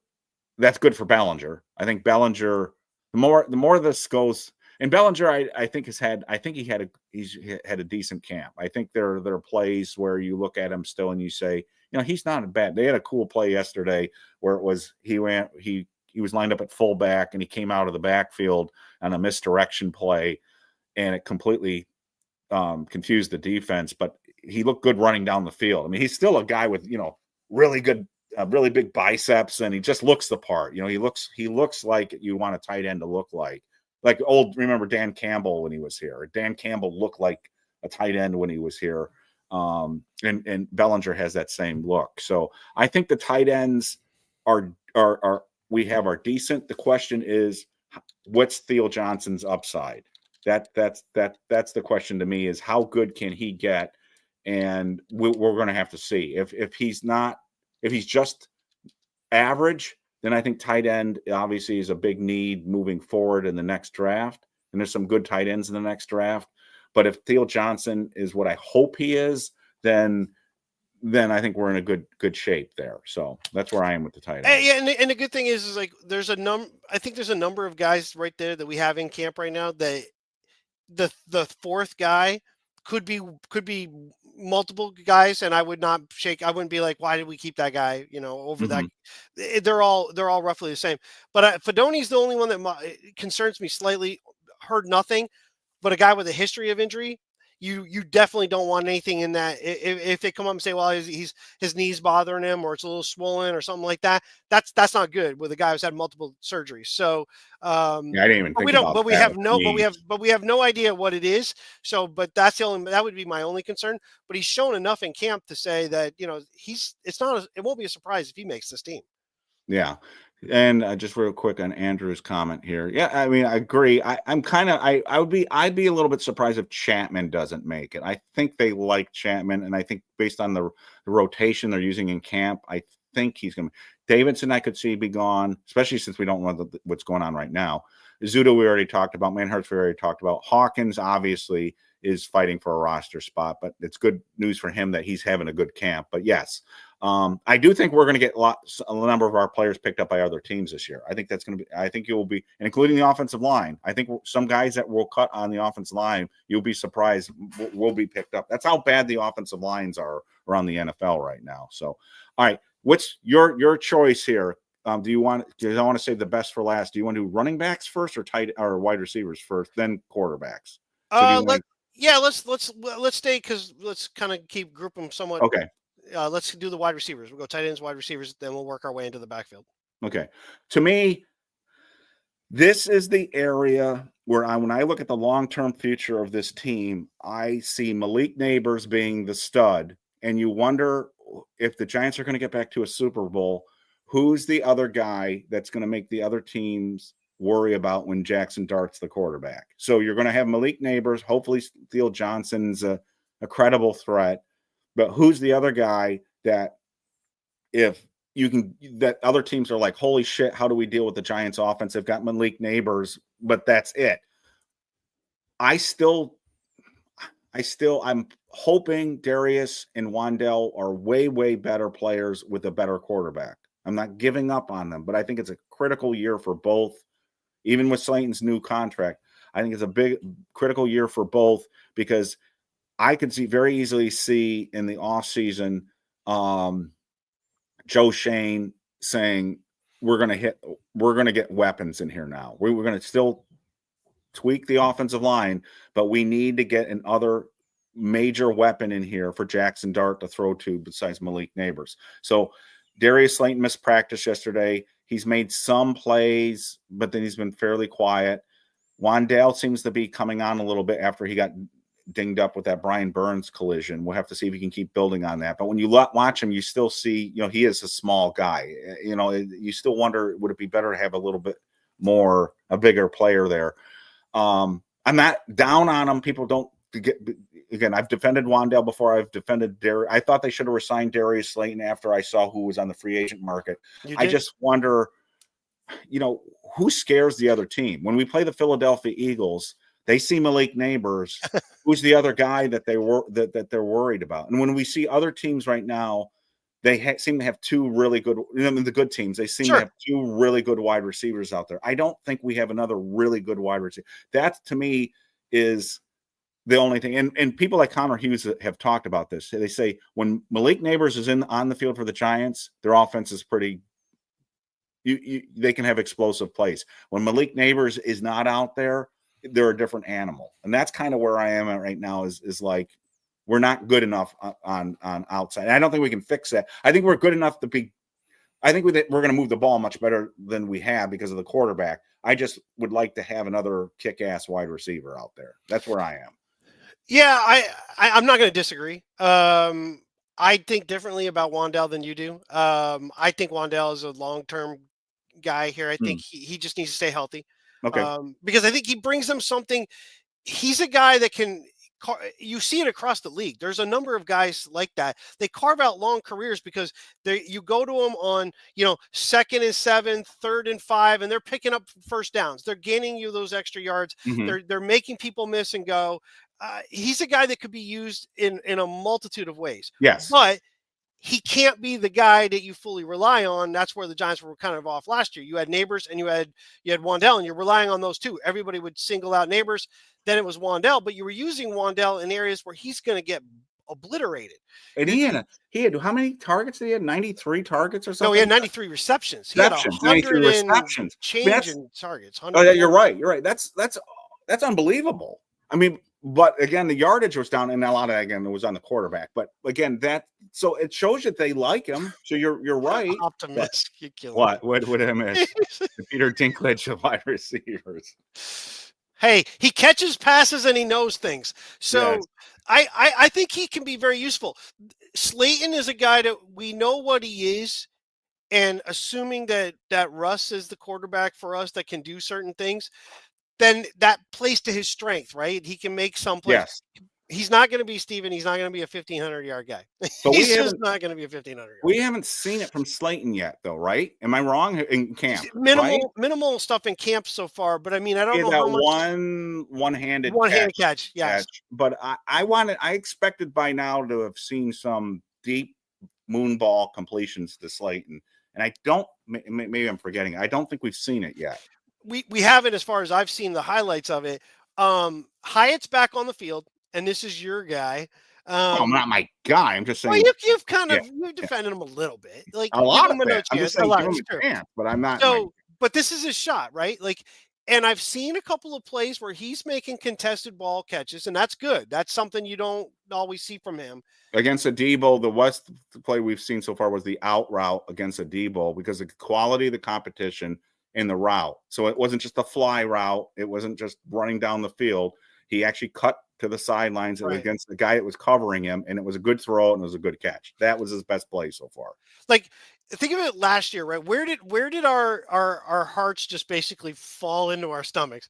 It was the first preseason game against the Texans when Daniel Jones throws. Well, his second preseason game, but the first one that Jones, the first team played, and Jones has Hyatt down the field and he underthrows him. And it's not, I think it was intercepted. That play right there that's where you would, if you hit Hyatt, that's what he brings. Hyatt, in some senses, because someone else brought this up, right? They were talking about you have to have these receivers, and Hyatt could be that guy who does this particular thing. Mm-hmm. And every time I think of it, what comes to mind for me is Alvin Harper. So if you don't remember, you had Irvin on one side. Alvin Harper was the take the top off guy on the other side. He wasn't running a bunch of route tree routes. He's not going across the middle and making catches. He was a guy that would run straight down the field. And he would not have been productive without Michael Irving on the other side. Yeah. And that's where you've got the neighbors, which means Hyatt should, if he can get on the field, he should get one-on-ones, and his speed should be able to be taken advantage of. Yes. But he's got to earn his way onto this team, though. And of course, Dallas had an awesome tight end, too. So they had the triplets. So was true. And Alvin Harper was the weak link because people, it's exactly what you said, because people were so focused on Irving, Emmitt Smith, and the tight end. Alvin Harper would get one-on-one, and he's the guy that would kill you because you were focused on everybody. It's exactly what you were talking about. So Novacek was the tight end at that time. Yeah. So again, the one thing I wanted to bring up on the wide receivers is this is where and there was a great thread on BBI this week about the wide receivers. So I think we kind of know who the wide receivers, unless they sign Gabe Davis, the wide receivers are probably going to be Malik, Darius, Hyatt, Wandale, and I'm saying Amir Smith-Marset, given the fact that he's the kick returner, punt returner, and now he's also getting backup slot snaps. When Wandale came off the field the other day, it was Amir Smith-Marset that was playing with the first team. I'm still saying what I've said all along. I think Amir Smith-Marset's pretty locked in on this roster. I'm still thinking 6, but every single day we see a new name make plays.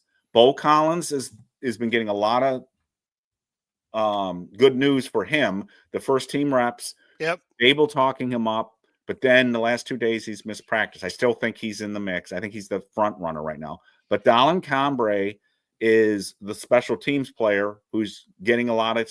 He's also gotten first team snaps, and is another guy that you see keep making noise with a catch here and a catch there in practice. But then Montreal Washington's had a really good week. And then you see a play by Jordan Bly.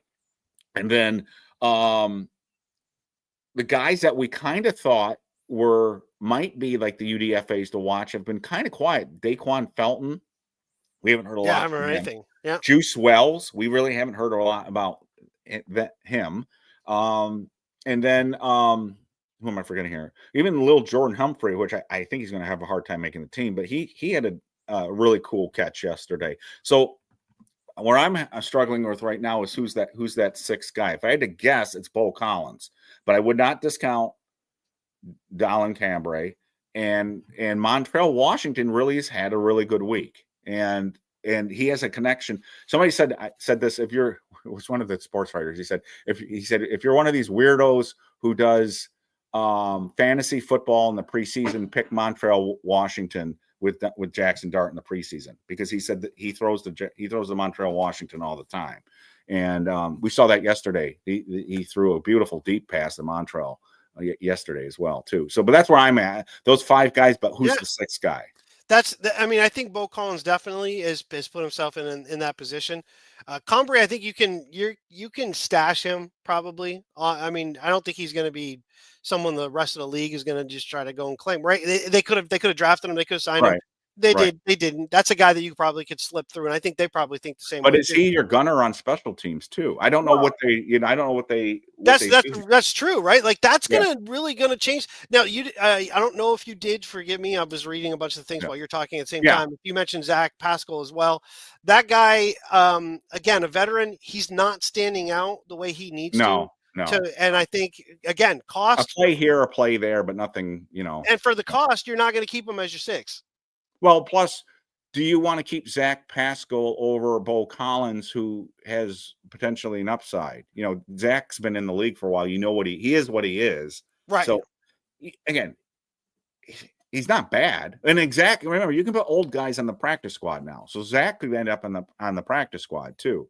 So when the practice squad isn't just for developing players, it's like in case of emergency break glass in case somebody gets hurt. So all right, so let's go to running backs, because I want to focus on the quarterbacks, and we're approaching 1 hour and 40 minutes. Don't tell people, they can see the clock. Let's go. Shit. Running backs. So Scadaboo is the big question. I think he's going to be awesome for this team. Can they manage his hamstring right? Can they not rush him back again? And I hope this isn't an issue all year long, that he comes back too soon and he's hurt, and because he's awesome in the passing game. And I love his attitude. He's had a lot of interviews this week, and he interviewed with Sean O'Hara. There's an interview with him. There's an interview with WFAN, and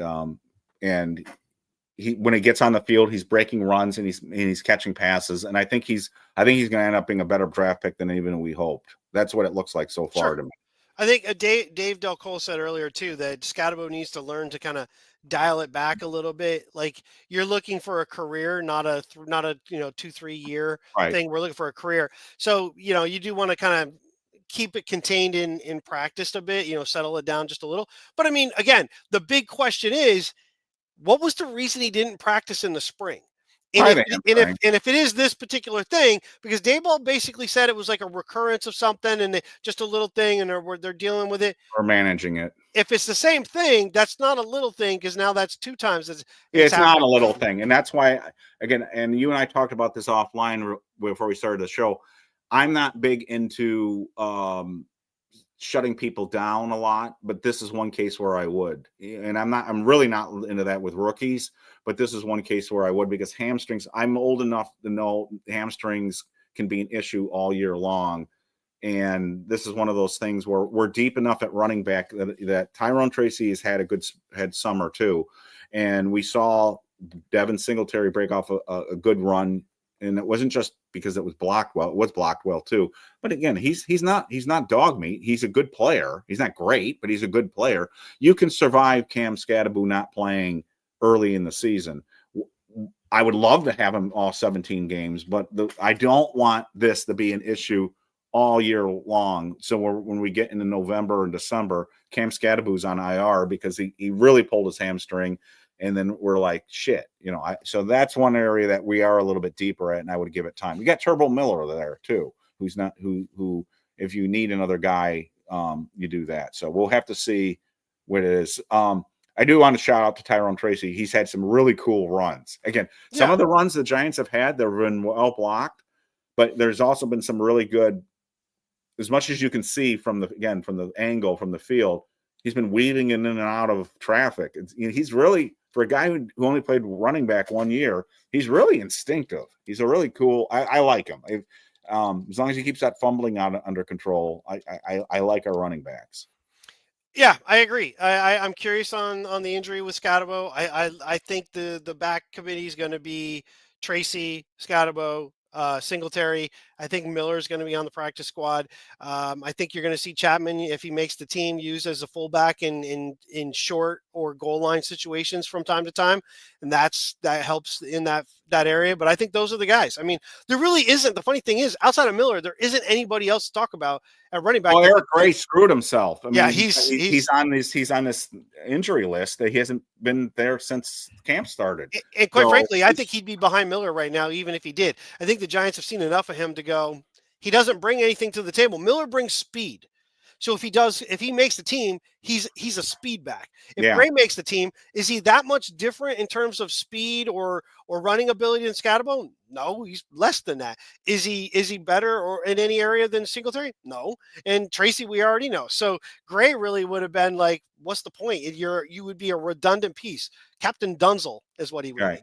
I would not be shocked to see if the Giants pick up a running back this week if Rashawn Baker's injury is, because he went off the field yesterday. Because they're I think we know that Scatterbo's not coming back soon, and now they're down to 3, right? If Rashawn Baker's out, so they're down to 3 running backs. They're going to need to bring in another running back if Baker's going to be miss some time here. All right, everyone's favorite subject, quarterbacks. And we'll wrap it up.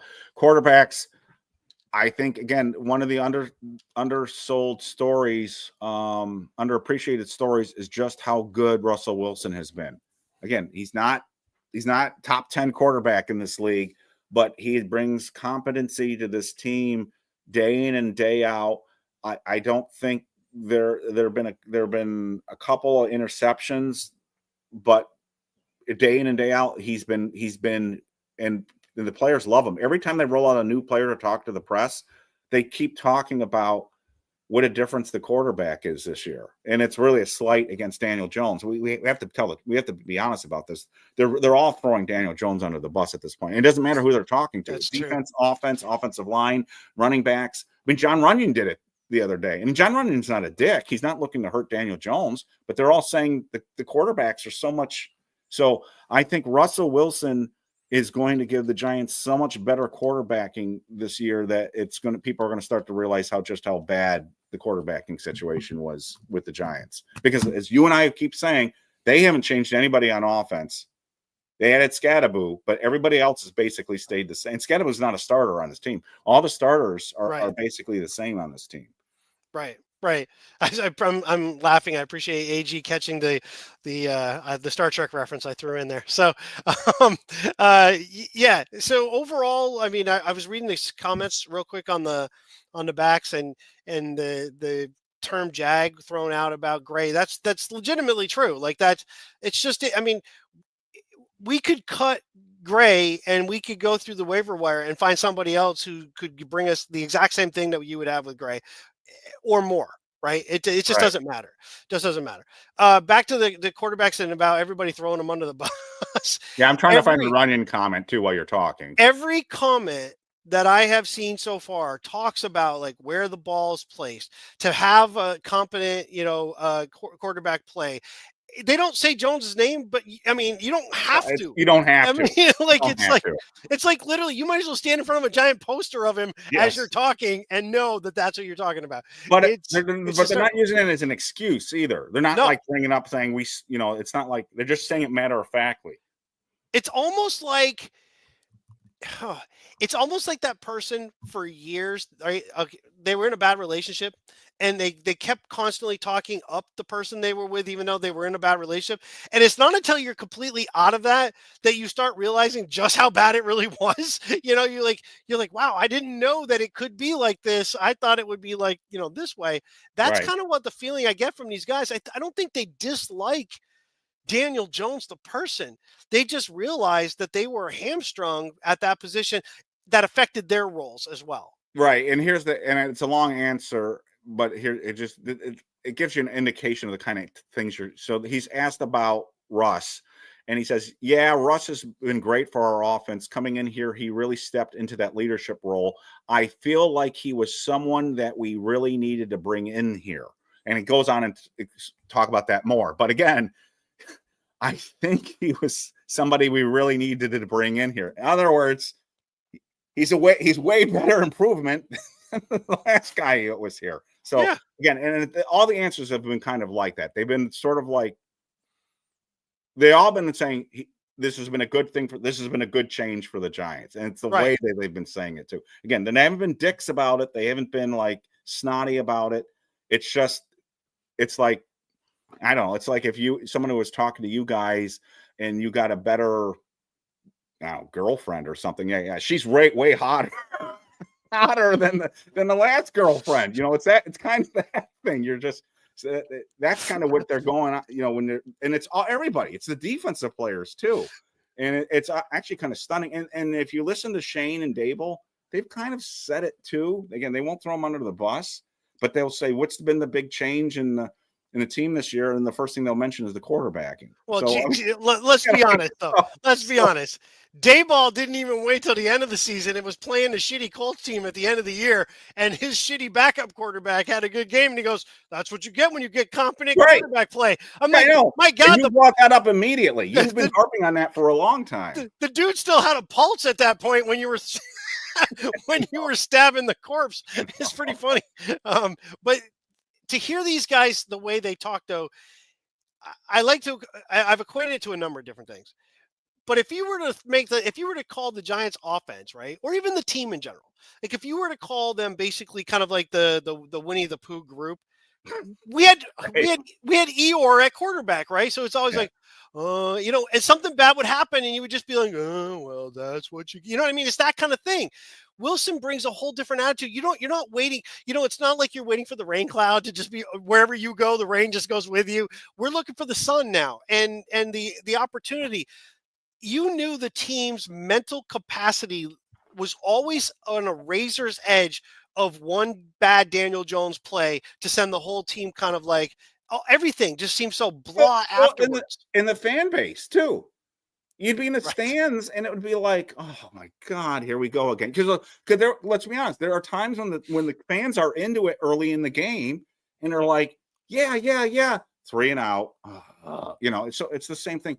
And Russell Wilson, again, I'm going to say this. I'm not a big Russell Wilson fan. I didn't think he ended well in Seattle. I wasn't a fan of what he did in Denver. I wasn't real excited when they signed him here. I'm not, but he surprised the shit out of me with his attitude. And it's not just that he's not Eeyore, he's the opposite of Eeyore. So he's Mr. Sunshine. So they were talking about this week. Jackson Dart was interviewed on WFAN, and he said, yeah, when you go into the meeting room, he's just like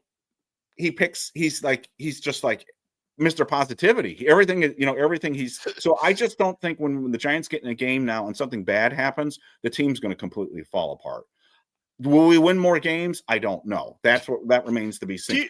But I don't think they're going to fall apart when they go on, when they're playing Kansas City on a Thursday night game and Kansas City goes up by 14-0. I don't think the Giants are going to necessarily fall apart because Russell Wilson is not going to let the players in the huddle start feeling sorry for themselves. I don't think that's going to happen. Do you think Russell Wilson starts his day off by turning into a mirror and goes, "You're good enough, you're smart enough. Yes. Gosh darn it, people like you." Do you think he starts his day off like that? Because he is that guy. He's that kind of optimistic guy. I like how you picked the Kansas City game. It's a Sunday night, not a Thursday night. Oh, Sunday night. Sorry, I thought it was no. It was funny though because I'm like, oh, I see where you're going with this. But let's think positively. Let's do a Russell Wilson thing. It is interesting.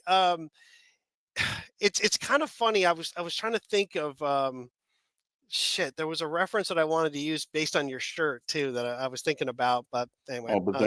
Yeah, because I know that goes with a Big Bang Theory, and that's Sheldon's thing. But there was something tied to that I wanted to do, and now I lost it. So anyway, but yeah.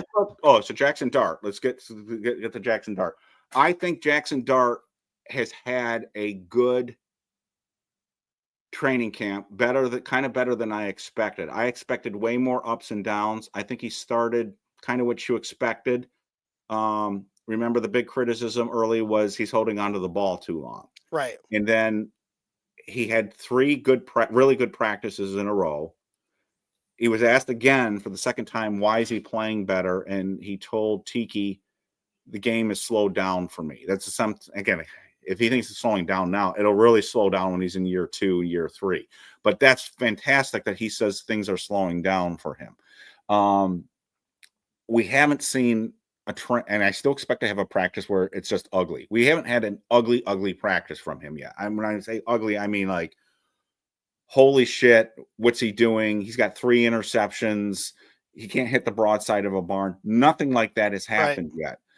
And every time I hear him interviewed, he seems so relaxed and so calm. Tiki said the same thing. He said, man, you just seem so relaxed. You just seem so chill, whatever. But he also seems to have a presence about him. So I just have a good feeling about him. When they drafted Daniel Jones, and I was all supportive of him because I'm a Giants fan and I want him to do well, I always just thought, oh man, he's so boring. But then I thought, well, Eli was boring too, so maybe this is a good thing. But I always found Daniel boring. I don't find Jackson Dart boring. I find him interesting. I find him, again, as my wife called him, he looks like and sounds like a frat boy a little bit, but he just seems to be, the players seem to like him. When you see the offense score, he's one of the first guys down there to congratulate the player, and the players look to congratulate him. I think they like him. I think he likes his teammates. I just have a good feeling about him right now. Does that mean he's the guy? No, I don't have any idea if he's going to be the guy. I just have a better feeling about him. He in his camp has gone better than I expected it, because I expected it to be way more up and down than it's been so far. I'm still predicting there's going to be a day where everyone's going to lose their shit because he's had a really bad practice. And that could happen in the preseason too. We might even see it in the preseason. Quarterback development isn't linear. It's not a video game. And I'm just preparing people for this. It's, don't lose your shit if there's a bad game or bad practice coming up. But to date, I have been pleasantly surprised. That's where I am at. Yeah, and you know what? I'm not going to add a lot to the Dart thing, just because I think you covered it. I could beat it into the ground. I think more importantly, let's look at the guy we haven't talked about at all right now, is Winston. I still feel like the Giants are keeping him as the buffer between the starting job and the potential pressure of have to play Dart. So Winston stays that guy, but he also brings something different to the team, about where Wilson's all positive and all this and that. He's not a rah-rah guy. He's more of a corporate positive leader. Winston's more of that, blue collar leader, the guy who's down there with everybody else, and he's going to crack the joke when it needs to be. And I think they want to keep that buffer to not put Dart in a spot where the pressure becomes, if Wilson struggles even at all, we got to play Dart. And the crowd's going to be all in on it. If Dart's the third string for a little while, that is ideal for them in terms of development, because now but your point about Dayball and a new coach with the quarterback you don't want to do that, also brings about the fact that then if Shane went that route because of Dayball, how much pressure is going to be there for them to develop Dart and get him to play faster? So Winston's the interesting one. Whatever the Giants do with Winston is going to be the glaring evidence of what they think of Dart, at least for this year. If they decide to trade Winston for some reason, if somebody comes to call in, they believe Dart is ready to possibly start, and they're going to start him as the 2. The other thing that we haven't talked about, and you've been harping on it a lot, so I want to bring it up, and I want to give you a chance to defend what you've said or to take it even further. The Giants are still carrying 4 quarterbacks, and the other day, Tommy DeVito had more passes than Jackson Dart. What is your thoughts on that? I know a lot of people don't agree with me, and some people do. I just don't understand it. Look, they kept Tommy DeVito because they saw something there, and maybe there is. But once you drafted Dart, the most important thing for them is to get him developed, not just for this year, but for next year. So the more he practices, the more he touches the ball. Unlike you, I think Dart should play a ton in the preseason. I'm not worried about him getting hurt. He's not the starter. So you said in your previous show, you said, that's not Daboll's MO. Well, that's with the starters. So I want Dart. For the last game, to be clear, I was talking about the last preseason game. I want Dart to play a ton in the preseason, and I want him to get the mistakes out of his system. To me right now, and Connor Hughes and Dan Dugan have also picked this up. They're like, why is Dart? I mean, Tommy DeVito is a nice guy, but why is he getting these many throws? The only way it makes sense to me is if you move Winston and keep DeVito, because at this point right now, I'm like, Dart needs as many throws, and people are like, "What? It doesn't make a difference." Dart threw eight passes in a practice where DeVito threw 10. I would have rather have had Dart getting 18 throws in that practice instead of in other words, double, more than double of those attempts, and develop him. And again, does anyone really think DeVito is going to make the 53-man roster? I don't think he is, unless they trade Winston, which I don't think they're going to do. Tommy DeVito's not going to be he's not going to be on this roster. So I just don't know what they're doing. I don't want to spend a lot of time on it, but I would rather those throws going to Dart. The only thing that I can think of why you would do that is we had a number of guys that weren't playing the last couple of practices at wide receiver. Right. So when you start getting a little bit deeper, if all of a sudden Dart is out there and you've got your third team O-line and you've got a bunch of guys that were probably not really, you're not even counting on to make a team, and they're all out there, versus like Bo Collins has been getting time with the ones and twos. So if he's out there with Dart, he's been already getting good playing time. You're playing the guys that a whole bunch of them don't really know the he's playbook. Throwing all of these guys. He's been throwing to all these guys when they do the one-on-ones and all this. I get that, but I mean, I'm talking about in a game setting when all of a sudden in a practice is simulating a game. Yeah, you've got a full offensive line. If you've got all groups of people that they pretty much are all new to this, then maybe you want DeVito out there because he knows the offense and he knows it well enough to be like, you're not in the right spot. You get over here. It's 2 passes. The difference was 2 passes. But that's not. But somebody made that point too. It's not 2 passes because it's a difference between 8 and 18. It's it's not. It's 2 passes when you compare them together like that. It's 2 difference. But he got 10 passes that could have gone to. You can't. Yeah, but you're only doing that if he's not on the team. You're just saying if Tommy DeVito. I'm arguing Tommy DeVito should not be on the team right now. I would get rid of Tom. I would let Tommy DeVito go right now.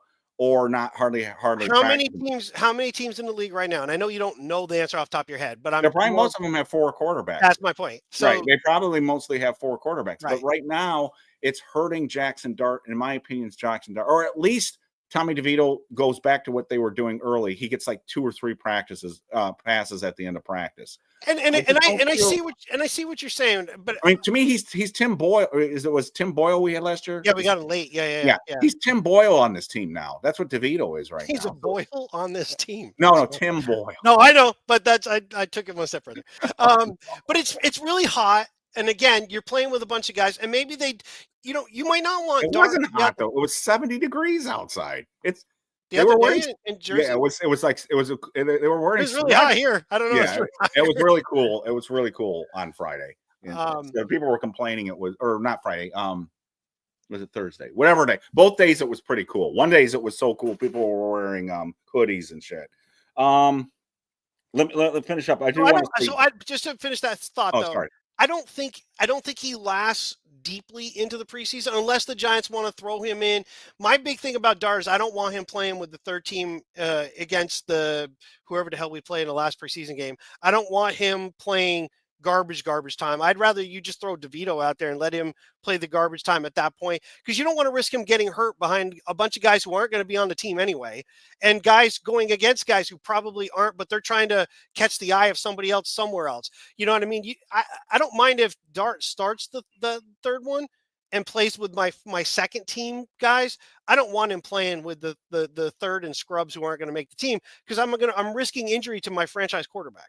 Maybe we'll see. I want him to play. I want him to play. Also, we'll throw this out.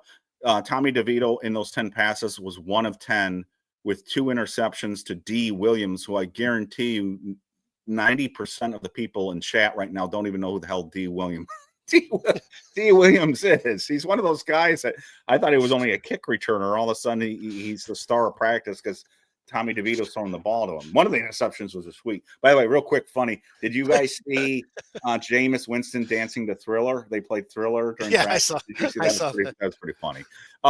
Most of the people think D. Williams was Lando Calrissian, so there you go. Yeah.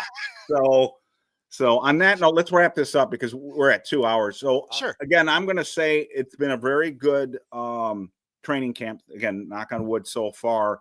There are going to be up and down days. we got a preseason game coming up on Saturday, so let's just get through this week and get everybody ready. The thing to watch this week is how many of these guys that were out on Friday come back. The Darius Slaytons of the world.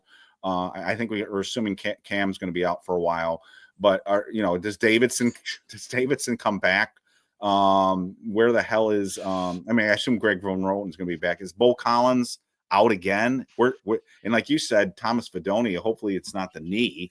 Stuff like that. So who's back on Monday is the thing to watch to me right now. And they're going to get ready for this preseason game. Towards the end of the week, they'll pull back because they know the game's coming up. So I expect we'll probably have a decent practice on Wednesday. And I'm not sure what they're doing on Monday in terms of, I don't think they have pads on Monday, but I'm not sure about that. And they did talk about, just to preview just a little bit ahead, Dayball was asked a question about, when it comes to preseason games, and he basically says it's vanilla. We don't game plan for the other team. It's our own stuff that we want to work on. They're not looking at what Buffalo does. They don't care. That's not what it's about. So, the question that would have been interesting to ask, and I know it's early, they can ask it this week, is how are you approaching this? My question would be, how are you approaching preseason this year versus a couple that you've done previously that he's not going to answer that have not worked out? It's a great question, but he's not going to answer that. But at least put him on record to have to say. You know what I mean? Yeah. Did your mindset change at all based on some of the results afterwards and some of the ways things shook out? Guys got hurt who barely played in the preseason. They got hurt, in practice afterwards, because once it got to be game time, once you were really ramping up, Waller got hurt. Jones played that one game in 23, looked good. One series, not even one game, one series. And I'm glad you brought that up. Yeah, I'm glad you brought that up because I was thinking about that the other day. I was thinking, again, we have to take a grain of salt what we see in the preseason one way or the other, because you and I have seen preseasons where the Giants have gone 0-4 and had a great season. Sure. And we've seen seasons where they went 4-0 and had a horrific season. And then we had that 2023 preseason where they had the starters out for one drive and they looked awesome. And then we get shellacked in the opening game by the Cowboys. So again, you got to take some of this stuff with a grain of salt. And I was explaining to somebody who's a Steelers fan, what it's always sort of a bit nerve-wracking for Giants fans with that Jets preseason game, because the Jets always take it like it's their Super Bowl and somebody always gets hurt in that game. I had to explain to him, this goes back decades, and we practice against them. Remember Tom Coughlin? We did it last year and it worked out, but remember Tom Coughlin canceled those practices because there were so many fights with the Jets. Right. We had a good practice with them last year. Hopefully that continues and it doesn't turn into a mess again. So we don't want to see like a Malik Neighbors or somebody getting hurt because of the Jets are being dicks, So that note. Yeah, so with that, one real quick funny thing, because I saw Optimus and now I remembered what I wanted to say. Optimus brought up the joke that, and we mentioned this in a previous podcast, that the coverage folks for the media guys for the Colts have been dubbing Daniel Jones, Indiana Jones. I threw out the joke about the crystal skull, but I'm going to tie in your shirt to this. That Bazinga shirt is from Big Bang Theory. Sheldon would always say Bazinga, and that's where that shirt comes from. But in that show, if you've watched the show, if you've seen the show, there's an episode where Sheldon is watching Raiders of the Lost Ark with Amy Farrah Fowler, his girlfriend. And she explains, she goes, "Oh, it's a good movie. Yeah. If you just ignore the glaring plot hole." He goes, "Oh, you're so funny." And then she goes, "No, I'm serious." He goes, "Well, what's the plot hole?" She goes, "Indiana Jones plays absolutely no role in what ultimately happens." And so Daniel Jones ultimately is Indiana Jones of the 2022 New York Giants season. Ultimately, he really wasn't the reason. There was a whole lot of things that happened, but he wasn't the main. I mean, we probably could have Tyrod Taylor play that, and we might have still made the playoffs, and the team might have done what they did anyway. It just came together. He was not the reason. I stand by my statement earlier this week, because people are still discussing Daniel Jones. I think I'm somewhat guilty in that because I think I started a thread too on it, but he did more damage to this franchise than Ray Handley ever did, and the fan base. Sure. And again, it sounds horrible when I say he wasn't intentional, and it's not all his fault. It's the decision makers who thought he was the quarterback and then they doubled down and then they tripled down on it. And so in a way, it's not his fault because the team should have said, like all other teams are dying. Like look, Trey Lance is on his third team already. Teams cut bait with quarterbacks now when they don't work, but not the Giants. They kept doubling down and tripling down on this stuff. But the damage that this in the 6 years he was here and what it caused with, think of all the coaches, the general managers. It was general managers, coaches, the halting of the rebuilding process, how fans react and argue with each other, how we're scarred from all of this. I mean, and you can say it's the era, and it's not just him. It's Joe Judge, and it's all the other coaches and the general managers and Gettleman and all these other things. But this era is way worse than Ray Handley ever was. And people are like, don't ever say Ray Handley. This Daniel Jones to me will be like, the farther we get past this era, the happier I will be. I'm really excited this year because he's not here. And if he does well with Indianapolis, good for him. But I'm psyched this year because we're not shackled to that anymore.